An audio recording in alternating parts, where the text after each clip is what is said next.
What is up, party people? Welcome to the pre-show for Team Redline and Real Racers Never Quit. Round number 1, Formula 3 action.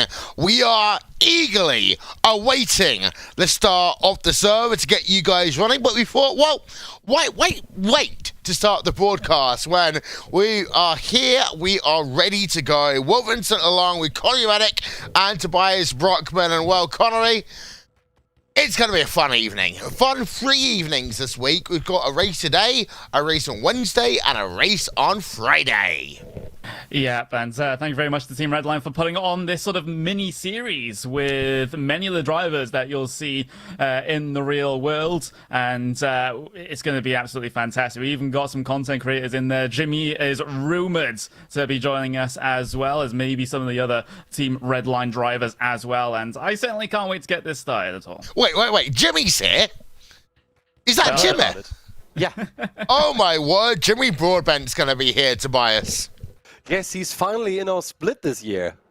Yep, and we are looking forward to see a number of drivers who run in sim racing and real world racing as well. We've got Formula 1 race winners, we've got ourselves drivers that's run in Formula 3, we've got drivers that's run in LMP2, in DTM as well, Formula E. We've got Nelson Piquet Jr., who's a Formula E champion, of course. This field that we're going to see later on is stacked a bit like a Big Mac. Of course, which you cannot get now in the UK since those have been closed. But yeah, absolutely. You know, it's we're also going to see Lance Stroll as well. So just the usual suspect when it comes to F1 on the iRacing side of things with Max Verstappen and Lando Norris. But Lance Stroll making an appearance as well. So we'll get to see how he does. We've got Stoffel Van Dorn also preparing to go racing here today as well. So this field is basically going to be the definition of stacked. It is, and Toby, looking forward to this race. And of course, we know it's a Formula 3 car. We don't know the track as of yet. Yeah, we don't know all of that, but what we know is that we get a 30-minute practice, then only 2 laps of qualifying, and then one 20-minute race, and then another one.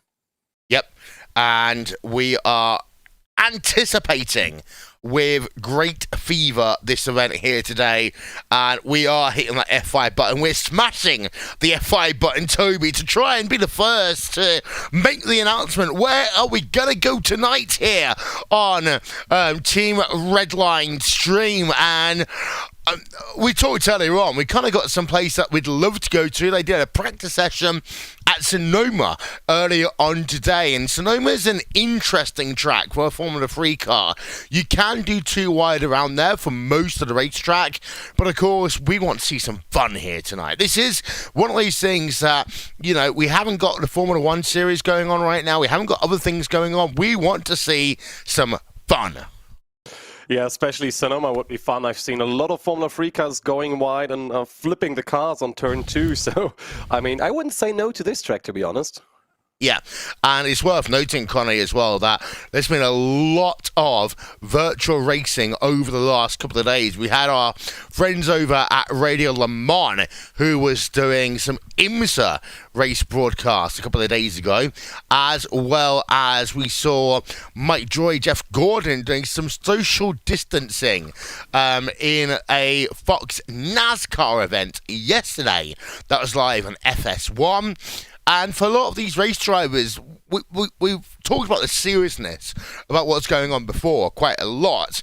But one of the big things for motor racing drivers is that they need seat time. And normally they'll be running in a simulator, getting those laps in, getting that practice in. Right now, it's a chance to keep the skills going whilst having some entertainment at the same time.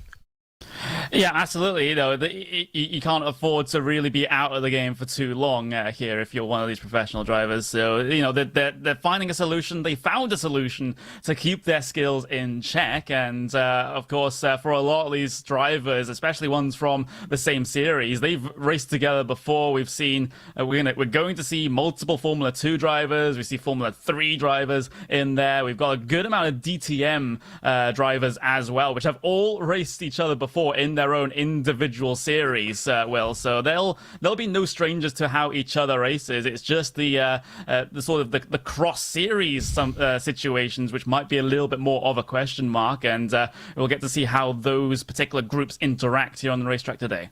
Yeah, we promise there's not going to be any more email notifications. You can stop looking at your phones. We do apologise for that one, of course.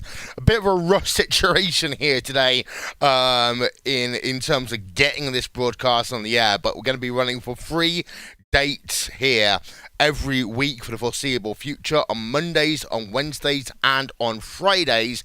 On Mondays, it is all about the Formula 3 drivers. That is going to be incredibly fun to watch here, Toby, because that's going to be highly entertaining, these Formula 3 cars.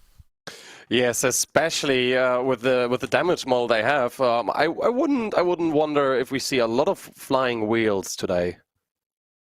Yeah, indeed so. We're just going to pause the stream for 5 seconds, but we're going to be on Racebot TV and Team Redline. We're getting ourselves ready about 12 minutes away, Toby, from this session.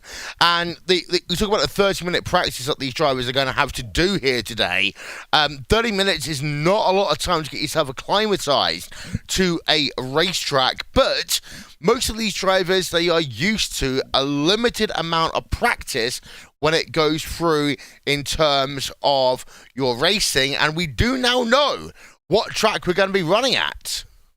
Yeah, we really do know. We're going to the famous Circuit de Spa-Francorchamps deep in the Ardennes woods, and I can't wait for this track to happen. I want you to say that again. Say Circuit de Spa-Francorchamps one more time for us. Circuit de Spa-Francorchamps. Beautiful, Connery. Beautiful, isn't it? That was Toby, though. Yeah, I can't do a French accent or a Belgian accent or whatever as good as that. So Excuse me. And I probably shouldn't even try. No, we'll probably get into a lot of trouble if we try to do so. So, Toby, one more time. Take it away. Le Circuit de Spa-Francorchamps. Perfect. We are going to give you some live pictures from Circuit Spa-Francorchamps in just a couple of... Yeah, I'm not going to try and say it. Not in that accent anyway. But we are going to get you some live footage here, Toby, in about 2 minutes' time. Yes, and I might have some key facts about some of the drivers on here that already did the Spa-Francorchamps circuit with Formula 3 cars, if you like. Go ahead. The lap record on this track in Formula 3 cars was done by Max Verstappen in 2014 with a 2-minute 11.111. Yeah, this was at least the information that had in 2017 provided by the governing body.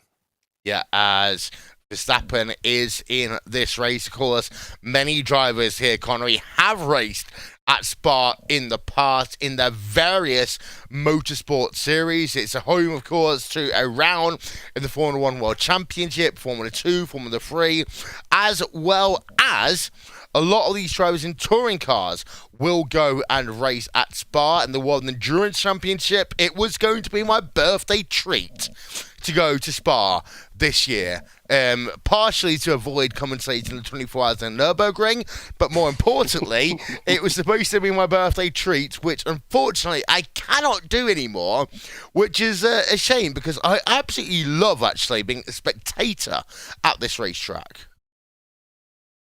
And it's really one of those things on my bucket list as well to go and watch the endurance race here. And you know, it's an absolutely legendary racetrack. It's just incredible to drive as a driver, incredible to race as well, because some tracks are great as just a drive. It's a hot lap, and some other tracks are great to race with the good side-by-side action. But Spa is one of those circuits where you can define it under both. Are you telling me, Connery, that you want us to do a road trip? Yes. Okay. The Racespot road trip. Racespot road trip. We will not get the 9-person van wagon that we've had, and my wife at this point is already looking at me shaking her head. Toby, you've been a part of Racespot TV at Sim Racing Expo for a couple of years, and of course the wagon is probably the highlight of our trip. Yeah, I mean, you must imagine Will coming up to the venue. I was already there since I live in Germany, and Will coming up to the venue and being like very, very mad, including everyone involved as well. And I asked what happened, and one of the guys, after being very, very quiet, told me then they parked this wagon in a very large ditch, didn't you? Yes, that's one of the many stories. We're going to talk about that one in the middle part of our race because we have got live footage, ladies and gentlemen. And my wife, by the way, is saying that it's all my fault for getting the wagon in the first place. That is the story for our mid-race break as well. We have, though, got some live footage. Practice is underway right now. One time has been set. But Connery, you've only got a certain amount of time here, less than 40 minutes to get around and get yourself acclimatized with this Formula 3 car, which of course is laser scanned around this laser scanned Circuit Spa-Francorchamps. Yeah, and of course, we discussed it a bit earlier as well. These Formula 3s do have Irish's new damage model as well, so there is the quite heavy potential for some bits of contact, shall I say, especially in the mid to the rear of the pack. So we'll get to see that in action, perhaps. But with these drivers right now, they, like you said, they have around about 40 minutes to try and get themselves acclimatized to the track conditions at the moment. Every single one of them will know the track. The vast majority of them will know the car, so it's not a case of getting used to that. It's just to get your sights set here and see where your pace is coming into the qualifying session. I love the social media chat, by the way. Someone's already said it should have been the Pocono road course, which I have actually commentated a race in the Pocono road course before, Toby. We don't have the camera set up to do that as well as would have liked to have had, but someone also saying Laguna Seca Mazda Raceway, not Mazda Raceway anymore, it's Logitech. Not even Logitech, it is something else, Laguna Seca. WeatherTech Raceway, Laguna Seca. That's in itself interesting, of course, with the corkscrew in particular. But in terms of an all-round track, this is a nice all-round track for people to get to grips with as we start the series. I mean, I would prefer Lime Rock, to be honest, so you can you know directly who's good in avoiding crashes or not. Yeah, as we just are going to do a quick 10-second check or something here on the Team Redline stream, making sure we've got everything up to date and ready to go. So we can now hit that button. We're back. There we are. The magic of TV broadcasting here. 36 minutes to go in this practice session. It's an all-star crew on track, an all-star crew in the commentary booth as well. And we said this earlier, Toby. We're here to have fun tonight. Yeah, not only us though, it's all of those drivers in there. I mean, apart from that Montero already binned it in on the top of the mountain. I mean, seeing the names, especially Bruno Spengler, for example, who is also a DTM champion. I remember in 2007 there was a race for a good cause because of the church that burned down in St. Ingbert in Germany, the hometown of Bernd Schneider as well. And the 2007 13-year-old Tobias asked Mr. Bruno Spengler, "Can I have an autograph, please?" So that's interesting to see. Did you get that autograph? Yes, I did, on my Mercedes cap. Fantastic. As we're looking up here at Tom Dillman in the number 8 car right now. And we have got some little bits of data that we can show you. And Tom Dillman is a 2010 German Formula 3 champion, as well as a 2016 Formula 3.5 champion. And what that means essentially, Connery, is that this driver should be pretty good around this racetrack. I mean, he's already third in the practice session, so that tells you all you really need to know. The current standings, as far as that goes, though, Nicky Katzberg at the very top of the timing sheets right now with Christopher Mize in second place. So it's already shaping up to be quite an interesting race here because at least we'll get to in around about 35 minutes' time. But we still haven't seen times being set by Norris, Verstappen, Piquet. We also have... There we go. Just as I say that, Verstappen goes top of the timing screens. And did we think anything different? Now he is in the number 36 car heading down towards Air Rouge Radio. And of course, it's time for that important announcement, Tobias. That is Air Rouge. That that is Radio. They are two separate corners. Yeah, that's Radio actually, where they just went through. Some people get it wrong, but I've seen a broadcast from a few years ago where they said they crashed at Radio. So, yeah, I mean, people knew it at one point. Yeah, as you can see the number 36 car entering into the Lacombe complex there, the right, left and right-hander. Then you exit that and you head yourself down into Ravage. And at this point, Toby, this is where all the corner names kind of go to confusion, because they've had so many different corner names. This is now officially the Jackie X corner. Used to be No Name Corners, Speakers Corner, so on and so forth. But this part of the racetrack has always had a variety of corner names in the years gone by. You know, my head is already filled up with all the Nordschleife corner and segments names, which you actually don't know, so I'm happy to call it Turn 10 or something. Yeah, but let's be honest, I never commentate races at the Nordschleife, so what's the point of me knowing something, adding to my vast IQ things that I don't need to know, Connery? Yeah, absolutely. And, well, we did try and get No Name Corner and Reims Race Sport Corner at one point, didn't we? But obviously that never gained any sort of traction. So we ride off board with Tom Dillman coming through past that section in towards Pouhon downhill. I absolutely love this section because it's basically an absolute roller coaster. You're always on the limit coming down through here, and it's just a brilliant complex in general. And so, of course, you know, the drivers in their sim rigs right now, unless they have motion rigs, they're not going to be feeling the G-forces that you usually pull coming through that section. But in the real world, that must be a thrill. Yeah, the Frognish chicane is great to watch race car drivers at. It's great to actually see that these drivers are also taking this seriously as well, as we turn our attention down. And we talked about Nicky Katzberg a moment ago. There he is now up on your screen. He runs with Philip Eng in the BMW 120 events, Connery. Both of them, of course, have been part of the BMW program, and it provides another opportunity for sim racers to go toe-to-toe with some works drivers. And in 2020, there is the opportunity for drivers who win the event to go and then take place at an end-of-year sim racing competition. And part of that is you got to beat Nicky Katzberg and Philip Eng on track.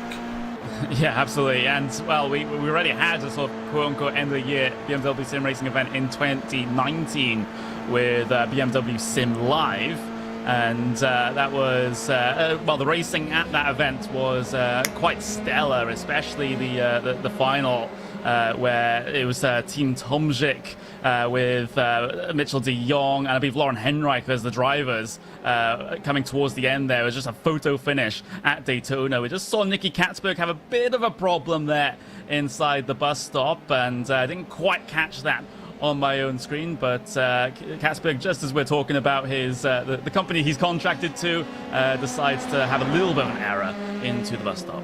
On board, Lando Norris, Formula One driver.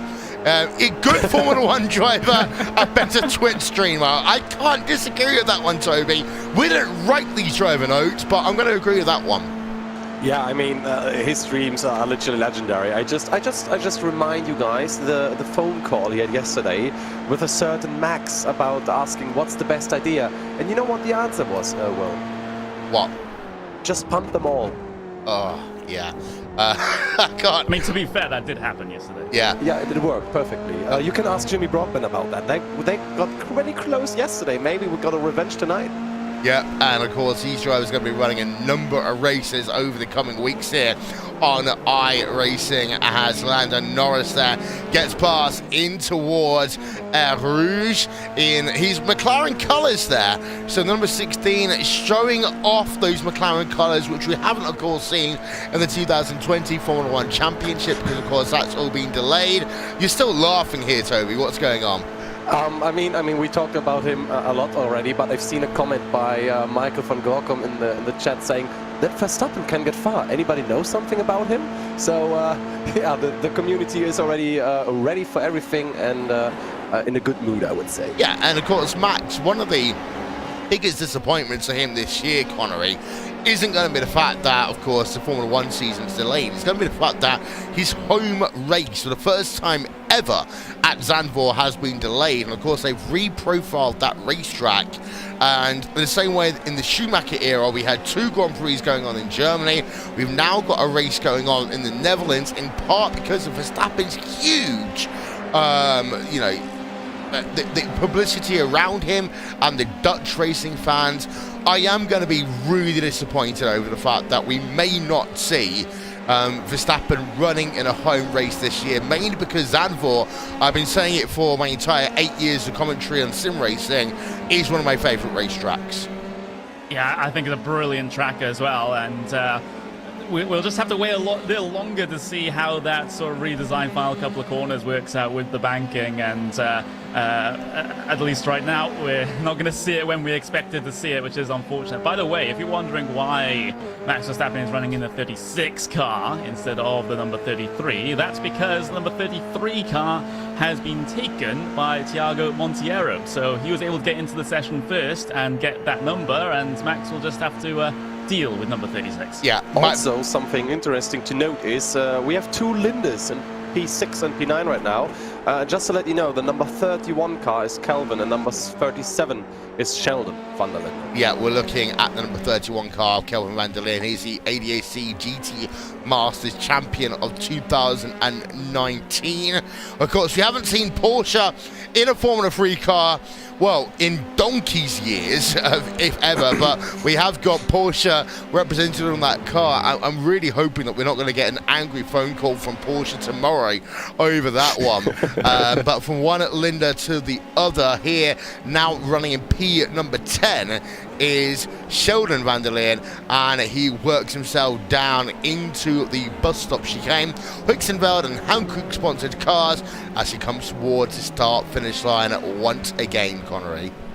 Yeah, absolutely. And you can just see on the timing screen, someone has really cut down the gap to Max Verstappen. That driver is Lorenzo Colombo, and he is a 19-year-old Italian, competes in Formula 3. He is a Formula Renault race winner. So he's going to be very comfortable with these cars indeed, and you can just see that he's only 1.5 tenths of a second behind Verstappen on the lap times here in the practice session, but we've still got quite a while to go. Yeah, live timing scoring will be available once the race starts, by the way. We're going to have live timing scoring available for both races. Raceport.tv/timing. We can't put it up during practice or qualifying, but it will be up during the course of the race. Right on board with Colombo right now as he works himself through a little kink on the Camel straightaway down towards Lacuma right now. And Toby, this little sector of Circuit Spa Francorchamps at the best of times is hard, but when the sun's going down, it's kind of in driver's eyes, in the wing mirrors, it makes it even harder. Yeah, it's not the easiest thing to do with the sun glaring down through your visor or everything. But at least, in a sim on the Camel Straight, you can just grab a bottle of water, drink something, maybe make a quick phone call and everything. You have loads of time up there. Or a can of Red Bull. You just said it. Although, just speaking of phone calls, I wonder what Lando's going to do with regards to calling people before this race, because what sort of advice would you give for a Formula 3 race at Spa on iRacing? It's going to be different from what happened yesterday, I suppose. Yeah, by the way, please don't text or call and drive. Please drive safely at all times. That's our public service announcement for today out of the way. We want to get that one clear, even though we're social distancing, even though, things are crazy right now. Please make sure that if you are going to go in a car, you make sure that you are safe at all times. We go on board with the number 21 car of Juncadella. He's a DTM race winner. And again, Toby, I'm going to have to draw up on your German experience. Say DTM in its full form in German. Der Deutsche Tourenwagen Masters. I can't do any better than that. There we are. But it's an ETM race winner, the number 21 car right now, running in third place as he walks towards the Fangers chicane, works towards the Fangers chicane. If you're going to walk towards the Fangers chicane, it'll take you about, 2-3 minutes, shall we say. But he's in third place right now in terms of your practice, and he's having himself a nice little run out there. Thank you, by the way, to everyone who is watching on social media right now. as they have got a lot of people who is liking what we do. Why do we always get this commentator on iRacing? I know my voice is so annoying, but you know what? I'm still here, Connery. Yeah, and you say that. You did pull out a post publicly saying you're going to retire in 2021, so Yes. not much longer. Yeah, so you were starting to deal with me for the time being, especially through this situation as we go back on board with Daniel Juncadella as he works towards the start-finish line. Currently in third place as he crosses that start-finish line, remains in third place right now. Did you not hear the news, Toby? Oh, as the car just like going off the wrong way down at the source. You not hear the news that I'm retiring? I just couldn't follow you. Things were happening too fast for me right now. That's okay. Meanwhile, we're getting back in your field a little bit. Going to go on board number 13 car.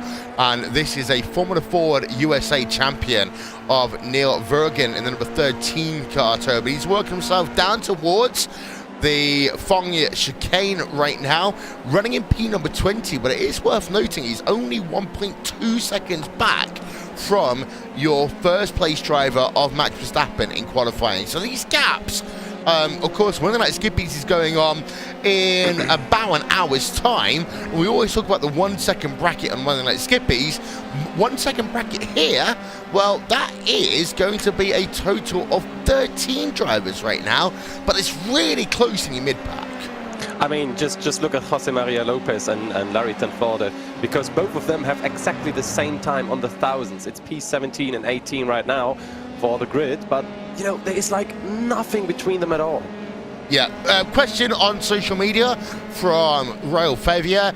After this practice, is it just 2 laps of qualifying? The answer to that is yes, it is. So just 2 laps of qualifying. And that actually is going to distort some of these practice times a little bit, Toby, because at some point they are going to go out and they are going to try and do a simulated qualifying run. And that's going to be important because 2 laps of qualifying, you know, it is a case of you've got to nail every apex. And also Spa is a track where with the iRacing penalty system, you go wide at certain points, you get yourself what we call a 1X, an off-track incident, that will invalidate your qualifying time. Yeah, and that happens quite easily, especially at Spa, where you're really tempted to go wide at certain spots and go a little bit too far to the inside on others. But especially now, during the practice, it's so important to be on track to lay down that rubber that gets carried over to the qualifying session. Yep, as on social media, we've got Go Max by Remco Walters. We've got Alessio Testa saying cheering for Lorenzo Colombo. You know what? We're going to cheer for him for a moment as well, as we're going to find him and hopefully go on board of him. He's currently second place in terms of your practice right now, Connery, as he heads down into Fongya. Yeah, down through there, and in his Formula 3 cars you do feel a little bit of the dirty air of the car in front there, so that's going to be not exactly helping Lorenzo Colombo, but it isn't as obvious of an effect like it is in Formula 1 cars, for example, so it should not be an absolutely huge problem for him, as Colombo, as you can see, Formula Renault race winner in 2019, and is basically bridging the gap between Verstappen and the rest of the field in terms of the lap times right now, because he, like I said before, he sits around about 1.5 tenths of a second behind. Still plenty of time in this session for drivers to get up to speed and maybe challenge for quite a bit more for some of the top spots. There's a car off ahead of Colombo. That was Rene Rast, who's a DTM driver, I believe, that went for a bit of a spin there coming through the bus stop chicane, and he did it all on his own, just took a little bit too much out of that first curb, and we'll get to see it on the replay. Actually, it was loose before he even turned in, so that car not behaving quite the way Rast would have wanted it to. So as a German and as a DTM viewer and fan, I gotta admit, he's not just a DTM driver, he's a 2 times champion. Please. Yeah, 2017-2019 DTM champion is Rene Rast. And again, we talk about the versatility of the drivers in this race, Toby. This is kind of dream matchup time. This is the battles that we are hoping and wishing that we could see on a normal racetrack. Of course, normally contractual obligations come into play, but right now we are getting to see some matchups between drivers that is in our complete and utter dream list. I mean, you have Juan Pablo Montoya, former Formula One and NASCAR driver. You have Bortolotti, who loves Lamborghini. You have Felipe Albuquerque, and somewhere in between you got Jimmy Broadbent. So that is a nice mix-up, I gotta admit. Yeah, as Juan Pablo Montoya, let's not forget, he is a two-time Indy 500 champion. He ran for Target Chip Ganassi in his first run in IndyCar. Then he worked for a number of years in BMW Williams Formula One team, drove for Team Penske in IndyCar, and to win an Indy 500 in itself, Connery, is a big accomplishment. To win two Indy 500s, to put that into the sim racing perspective, no driver's ever won the broadcast top split of the iRacing Indy 500 twice in the 10 years that we've had that event. Yeah, I mean, it's a difficult thing to win, of course, let alone twice. So Montoya, absolutely a fantastic job there, but finding pace there on the ovals probably not going to help him when it comes to to this sort of race. Has to be certain, but of course he has a wealth of experience on the road as well, especially in the IndyCar series. But you see Nelson Piquet, that is actually Nelson Piquet Jr. there. We don't have the junior on the end of his name, but Formula E champion heading his way through to the Lecumbe chicane in just a couple of moments' time. He's only 31st though, and considering he's his usual car is an open wheeler, despite being, of course, a little less powerful with the all-electric. But yeah, the yellow pens out. There we go. We've got that corrected. Nelson Piquet Jr. He's only 31st though, so that starts to get a little bit concerning unless he can improve a bit coming through the final just over 15 minutes of this session. Yeah, as he runs in 31st place. And of course, we talk about IndyCar here, Tobias. We've got ourselves more IndyCar action coming your way on Racesport TV in the coming weeks, and the iRacing Esports Network. IndyCar doing similar to what we've seen with NASCAR, doing similar to what we've seen with the IMSA series. They are going virtual for some races, and actually I love the concept that IndyCar's doing, because the fans get to choose where the drivers are going to be racing. The current one is a battle between Sonoma, which of course we saw in the practice session for this event, as well as Watkins Glen International, and they're two very different racetracks. Two racetracks I'd love to see drivers on. Normally, I'd say in IndyCar racing, Sonoma is the harder track, but for Watkins Glen, it's Watkins Glen for open wheelers.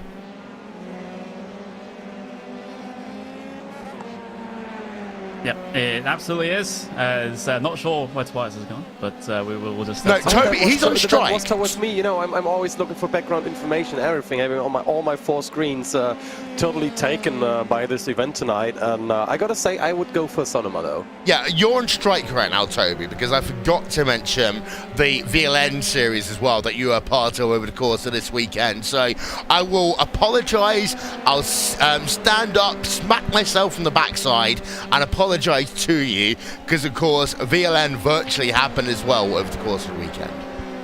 Yeah, but they got a new name though in the meanwhile. People are still using the name VLN because it's just in the minds, but they're called Nürburgring Langstreckenserie now, which literally means Nürburgring Endurance Series, which kind of nails it on the head where what it is. Can you say that again? Nürburgring Langstrecken... Nürburgring Langstrecken Serie. Yeah. Langstrecken meaning endurance, like we're going to call it VLN until they tell us to do otherwise. I'm not going to lie to you at this time, They Toby. got the trademark on Nürburgring Langstreckenserie, and they don't even have an official acronym for it. Yeah, but the key thing is that over the world right now, you are working, say, at the Nordschleife over the course of this weekend. It is, on one hand, weird to see the fact that we've got drivers who are taking part virtually in these competitions. But at the same time, Toby, yes, we might like our motorsports. course, we want to see drivers on track. We've got these meshes in place for good reason. And actually, we've got some great racing that's taking place virtually right now that, as I said previously, it's what we've been dreaming for in sim racing. I mean, look at Mike Rockenfeller and Martin Tomczyk, for example. They're having a hard race weekend now. What's, usually at a weekend, or let's say 3 days, you have one track to train, to practice, to do qualifying. Martin Tomczyk and Mike Rockenfeller, they've both been at the Nürburgring Langstrecken Series race we had on Saturday as well. So they're doing quite a lot at the moment. Yeah. Is this qualification? No, not yet. How many laps is a race? We'll bring you up to date with that one in a couple of moments' time. Go Colombo, go Colombo, go Colombo, says the Solly on social media. Well, Colombo is in 3rd place right now, Connery, in terms of our practice times. Yeah, and just over the last couple of moments, I saw Nicky Katzberg actually go faster than Max Verstappen. You can't quite see it on the graphics, but he's faster by almost 1/10 of a second than what Verstappen was able to put down. I'm going to check this lap for Nicky Katzberg because it might be some slipstream shenanigans. I see Martin Tomczyk ahead of him on the start of that lap, so that's one of the keys to going fast here, is to also just get the slipstream all the way out of La Source, through Eau and Radion, down the Kemmel Straight into Lecombe, easy couple tenths of a second gain. Yep, and the gap is 91 1,000ths of a second, Toby, between Nicky Katzberg, who's a Blancpain GT race winner. I'm not sure if I'm allowed to say the B word on a broadcast, but hey, I just said it. And also a World Touring Car race winner as well. And there's no need for an introduction for the guy we're running on board, and that's number 36 car of Max Verstappen. I mean, Nicky Katzberg is an awesome person as well. But look how Colombo actually did it even faster in a 2-minute 11.160. So I can't wait for that qualifying to happen. Actually, I'm not sure how the driving is, because there are 2 ways people can do this here. We have these open qualifier sessions existing in iRacing, where everyone is on the track all together, or there is the so-called lone qualifier system, Connery.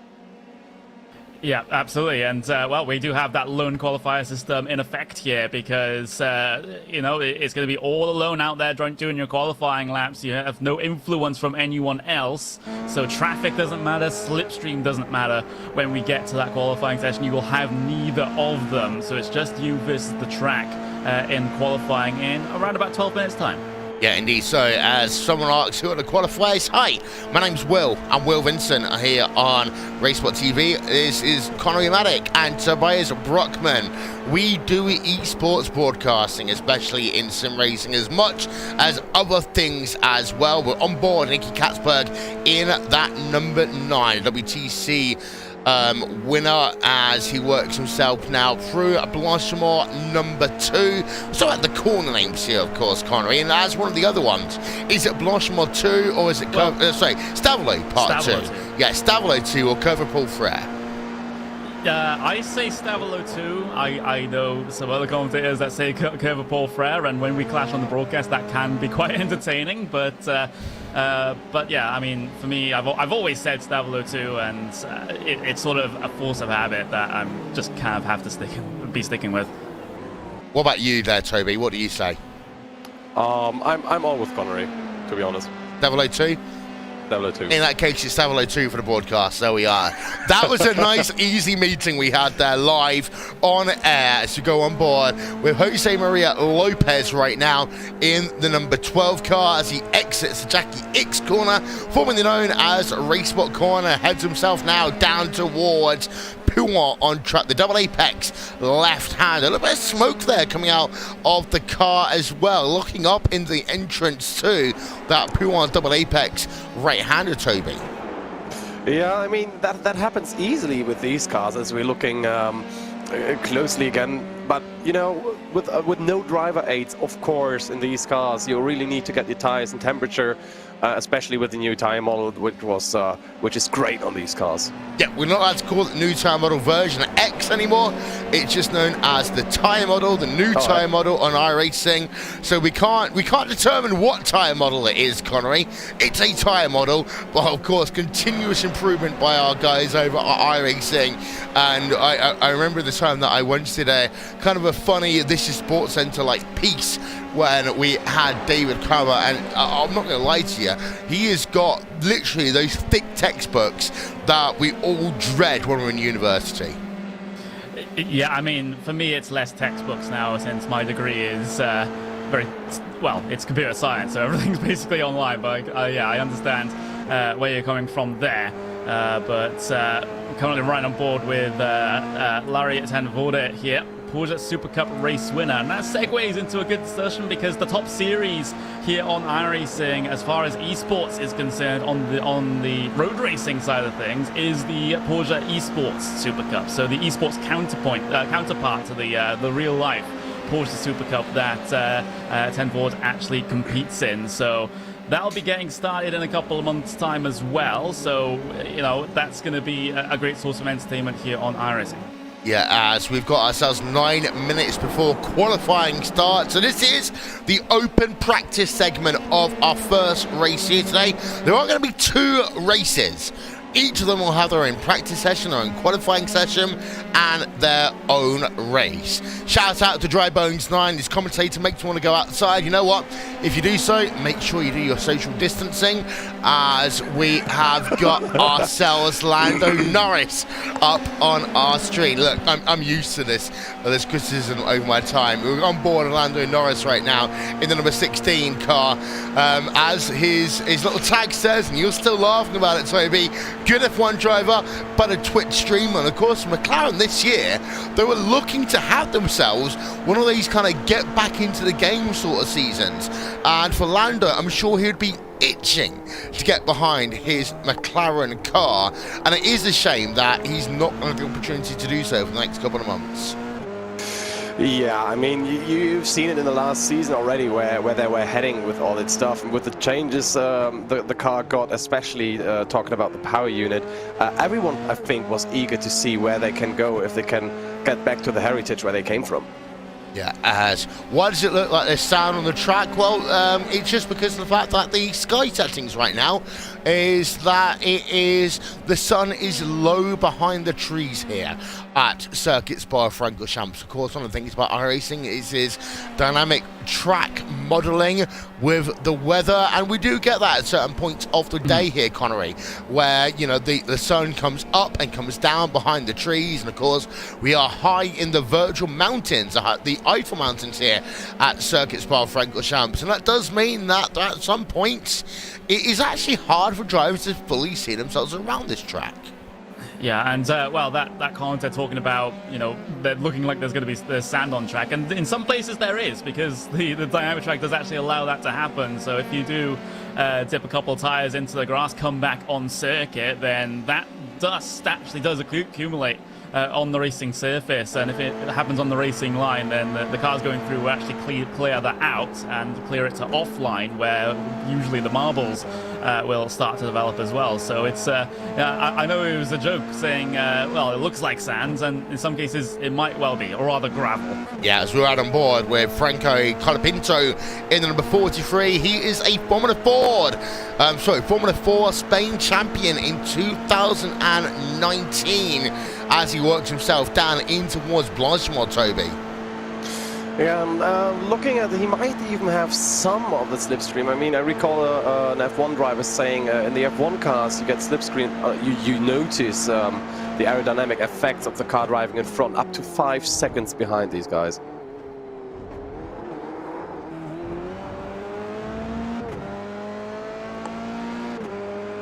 Right on board with Franco Colapinto, Formula 4 Spain champion in 2019. There's a good couple of cars ahead of him that you can actually get the slipstream off here. And, well, going that wide coming out of La Source will likely pick up an instant point, so you can't afford to do that once we get to qualifying, because if we step our foot out of line when it comes to the track limits here at Spa, especially during qualifying, that is your lap completely and utterly invalid, and you only get 2 flying laps. And with these cars, since the tires take a while to come up to temperature, Will, that second lap is probably going to be the faster of the 2, so you simply can't afford to be making any mistakes in about 5 minutes time. Yeah, we're on board right now of Anchen Guben as he works himself through the bus stop chicane, and he is the vice champion in 2019, the Porsche Super Cup.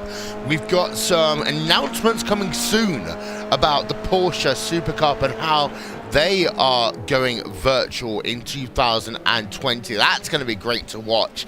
Absolutely love the number 4 car of Anchen Guben. Great racing drive, and of course, Connery. I think about the Porsche Super Cup, it's also got Martin Haven, who is the most sarcastic commentator in the world, but quite possibly one of the best commentators in the world as well. Yeah, and it's definitely on my good list as far as commentators go. Of course, with us doing the same thing, but in sim racing, there's a lot of transferable skills in that. We did see the iRacing IMSA Super Saturday on the weekend, where we had the real-life Radio Le Mans commentators commentating on an iRacing race, which was really, really surreal to see, and they did a great job considering the circumstances as well, due to that not really being what they're used to. They're used to being, in front of multiple screens, giving them feeds every which way, directors in their ear, and everything like that, telling them all the information. But sometimes things work a little bit differently here in sim racing, and they dealt with it well, so we welcome them. Yeah, of course, we've got multiple screens right now, looking at 7 monitors right now as we try to bring you all the information. Great to see our friends over at Radio Show Limited and IMSA Radio coming on board and doing that broadcast this past Saturday, as well as all the other broadcasts that we've been seeing going on as well. Lorenzo Colombo leads away in terms of qualifying. Let's go and do a lap on board of him. Practice. Okay, I got it wrong there. It's because I keep on seeing the messages for qualifying. I'm getting all these people talking about qualifying. I got confused there. But let's do a lap on board, shall we? With Lorenzo Colombo in that number 28 car. Let's give you some Racesport TV fan immersion.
On board and Lorenzo Colombo in practice here. And I'll tell you one thing, we talk about that, how do we bridge the gap between sim racing and motorsports that take place on track, Connery? When I do take you to Spa one year, you're going to have to endure the walking up the hill of this point, because you always walk backwards around Spa as a spectator. You start off at the start-finish straight, you work your way around the racetrack. That hill down towards Puant is one of the toughest endurance races for a casual fan. The only good point is that you get a beer and you get yourself some chips with some mayo, of course, because we're in Belgium, at the end of that hike. Yeah, I'm going to be looking forward to that one. That's for certain. I mean, it's I don't usually. Well, I don't see. I'm not expecting to enough to, like, in the real life sense when it comes to racing, because I live literally a couple of minutes away from Donington Park. Well, Connery, I should probably go and see. Go on. Yeah, you remember the best spot around the GP track I showed you at NURBS? I have vague memory. Yeah, when he took a picture of that. By the way, practice is over. Practice is over. It is time for qualifying. Let's go through briefly your results from practice here. They're going to come up on your screen right now. Lorenzo Colombo is the fastest driver in terms of practice, and all those results then, they're in the right order, but the times, well, let's just ignore them because they are completely and utterly incorrect. So let's just go, yeah, that doesn't exist there, Connery. Yeah, it's showing the actual lap times instead of the gap to the leader, as far as I can see there. So just ignore the little plus at the start of those numbers, and you'll get the lap times that each driver has set here. But those are practice results. We get to see down towards the top 20 now. You can see Kelvin van der Linde there in P number 11, Brent Viscal in P number 12, and you actually have to scroll quite far down to find everyone's favorite sim racer, Jimmy B. Let's just say that. Yeah, as we are ready to go to qualifying right now, and the times, let's say, they're just going to circle through up on your screen. Just as a heads up, by the way, we'd appreciate the people who's watching live online on social media. Yes, I know there's prime ministers and presidents, etc., saying stuff. Please don't share things that aren't independently verified or fact checked. The last thing we want to do is present some information to our viewers that is not necessarily up to date. But practice is over. Qualifying is underway right now, Connery, and we're going to have ourselves a great time here over the next couple of hours. Yeah, we are. We have two races in store here today. Of course, this one at Spa-Francorchamps is going to be 10 laps long.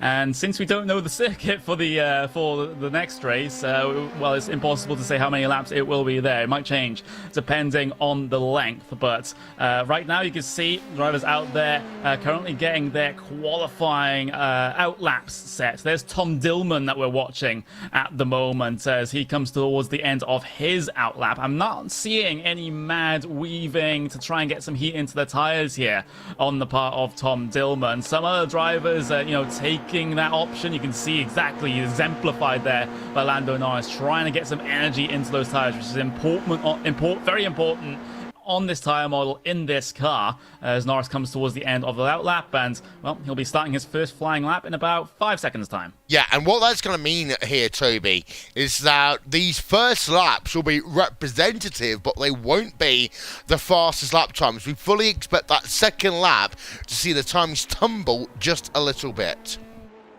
Yeah, but in my opinion, yeah, they should use their first lap as a safety lap in case they mess up their second one with an off-track. Because here in iRacing, we get so-called off-tracks, which means you get a little 1x warning, which is an accumulated, well, let's call it not fair things. And when that happens, when you go off-track and get that 1x, that also means your current lap is invalidated. Yep, as we're looking at Nicky Katzberg right now, we're going to actually go on board of him in the number 9 car as he works towards the flying chicane right now, and the sector times, they are up on your screen. Sector number 1, 39.212 there for Nicky Katzberg as he now heads underneath the Vodafone Bridge in towards Stavolo 1, and as we agreed earlier on, after Stavolo 1, Connery comes Stavolo 2.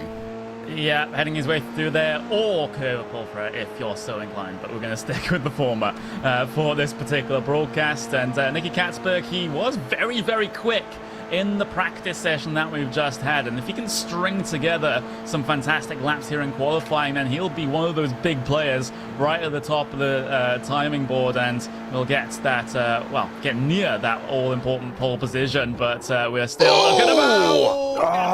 He's lost it on the brakes into the bus stop. That's going to be his first lap invalid. He's able to get it spun back around. He has to stay out here and try and get it all done on his second flying lap. But what Katzberg is missing now is a banker lap that he can rely on to fall back on just in case the second lap goes wrong. Yeah, and that's what you're talking about there, Toby. The fact that that first lap should be a banker lap, and then the second one is where you go balls out and go as fast as you can. We're on board right now with Esteban Mutter in the number 69 car, but for some of these drivers who messed up on that first lap, it's a case of, can you actually get that time back, or are you going to start from the rear of the field? I mean, looking at the times from Albuquerque, Langeveld, and especially Krohn, you can see they're all taking their safety laps, at least those behind P10. You can see Colombo is already going a little bit fast for his tire temperature and, of course, also the track temperature, in my opinion. Yeah, and let's actually have a quick look then at your track conditions. We haven't yet showed them to you in this broadcast. It's currently 22 degrees on track and in the air right now. That is 72 degrees Fahrenheit. The wind speeds also, Toby, they are minimal right now. Yeah, 2 kph or 1 mph in freedom units. So that is like everything is on the drivers right now. So no effectuation from the outside world, from the environment, the simulated one, of course, as we had our cameras back to Lando Norris, the better Twitch streamer. Yeah, as we go on board of him as he heads himself down in towards Rivage right now. The 180 degree right-hander downhill as well, so he can brake late into that corner. Next up, the left-hander down at Jackie X corner, as he then comes himself towards Pure. And Norris, well, he's a good F1 driver, but actually, Connery, he was a great Formula 3 driver right now. Great to see him so high up in the field right now. Yeah, one driver that isn't high up in the field right now, though, is Max Verstappen, because he had his first lap. He messed up on his first lap, so he didn't get that banker lap either. He's currently heading his way through the bus stop to complete his second lap, which will be the only lap that Max Verstappen is going to get here in qualifying. There he is, coming out of the bus stop. Across the line he goes. It's a 2:12 flat there, which does put him up into provisional pole position, but we still got that second lap from Lando. Yep, as we're back on board, Lando Norris then in the number 16 car. This is what we're made for here in terms of sim racing. Colombo to the top of the timing stands at 2:11.879. The first driver, second driver into the 2:11s right now. Lando Norris down into the bus stop chicane for the right-hander. A little bit of oversteer as he comes into the corner, out of the final corner to complete his qualifying lap. What's he going to be for Lando Norris? Does he go faster? The answer is yes, but only up into third, Toby.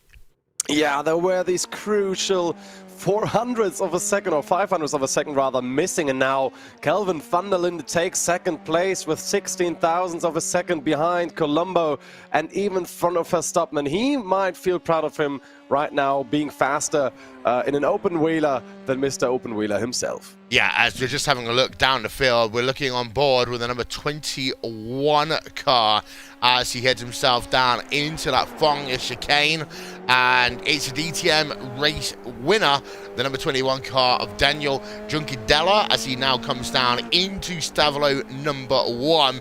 And this is what sim racing's all about here, Connery. We're talking about these dream matchups. Look at your top 5 drivers right now. 5 different drivers from multiple series. This is sim racing. Yeah, this is absolutely fantastic. It's drivers that you wouldn't usually see all on the same racetrack together. You got Colombo, you got Van der Linde, you got Verstappen, Norris. Of course, those latter two you'll see on track together. But the rest of the names, from other series, really mixing it in as Juncadella heads his way into the bus stop chicane for the final time. We also see Jimmy Broadbent not too far behind Juncadella in terms of completing his second lap either. As Juncadella across the line he goes, and he's good enough to be able to not improve position there. P7. Actually P7, excuse me. I just about saw that. Jimmy Broadbent, though, through the bus stop chicane, is going to get himself to the start-finish line. There he is. The man in the shed sets a 2 2-minute 13.3, which is good enough for 32nd on the starting grid. So it's not last. He's on the board in 32nd place right now as Esteban Muta in the number 69 car works himself. What are you laughing about here, Toby? Come on, spit it out. Look at P7, P8, Juncadella and Dillman. They're literally on the same time. So just just the simulations know who was faster in the tens of the 10,000ths of a second. Yeah, and of course we do time in iRacing to the 1,000th of a second, but the scoring system will go to tenths of thousands if needed. Qualifying is all about over right now, so we have the opportunity to run yourself through the starting grid for race number 1 here from Circuit Spa-Francorchamps. And looking at those times, they come up on your screen right now. It is Lorenzo Colombo, pole position, number 28 car, 211.879. Kelvin van der Linde on the outside of that front row of the grid. Max Verstappen in 3rd place, and Lando Norris makes it an all Formula 1. Row number 2, and Lloyd Ten Voort in P number 5, and Richard Viscore in P number 6. Daniel Juncadella, we saw on board of him a moment ago. He will roll off in P7, and Tom Dillman will round out the top 8. 9th place will be Mikkel Jensen, and Bruno Spengler rounds out your top 10, Connery, as the rest of the results coming up on your screen. Yeah, we see Antonio Felix Decosta in P13, Felix Rosenqvist in P14. That's going to be a particularly spicy battle between the two of them, as you can just see so many drivers taking the starting grid in this race. 35 set qualifying times. We'll get a little bit more towards the 40s actually taking the start here, counting drivers who were not able to complete any qualifying laps. You see Jesse Krohn, the last of the drivers that actually set qualifying laps. He starts in 35th place. As drivers, they're actually lining up on what is the old pit straight here, Will. So it's not the usual Grand Prix pit straight that you'll see in Formula 1. This is the straight that's on the downhill in towards Eau Rouge and Radion, and the first corner is going to be Eau Rouge. It is, as Toby, I know I didn't see the message in time. Apologies, but we are almost ready to go racing here at Spa. I mean, when was the last time you've seen a grid gridding up around the corner? I remember before they did the bus stop again, right?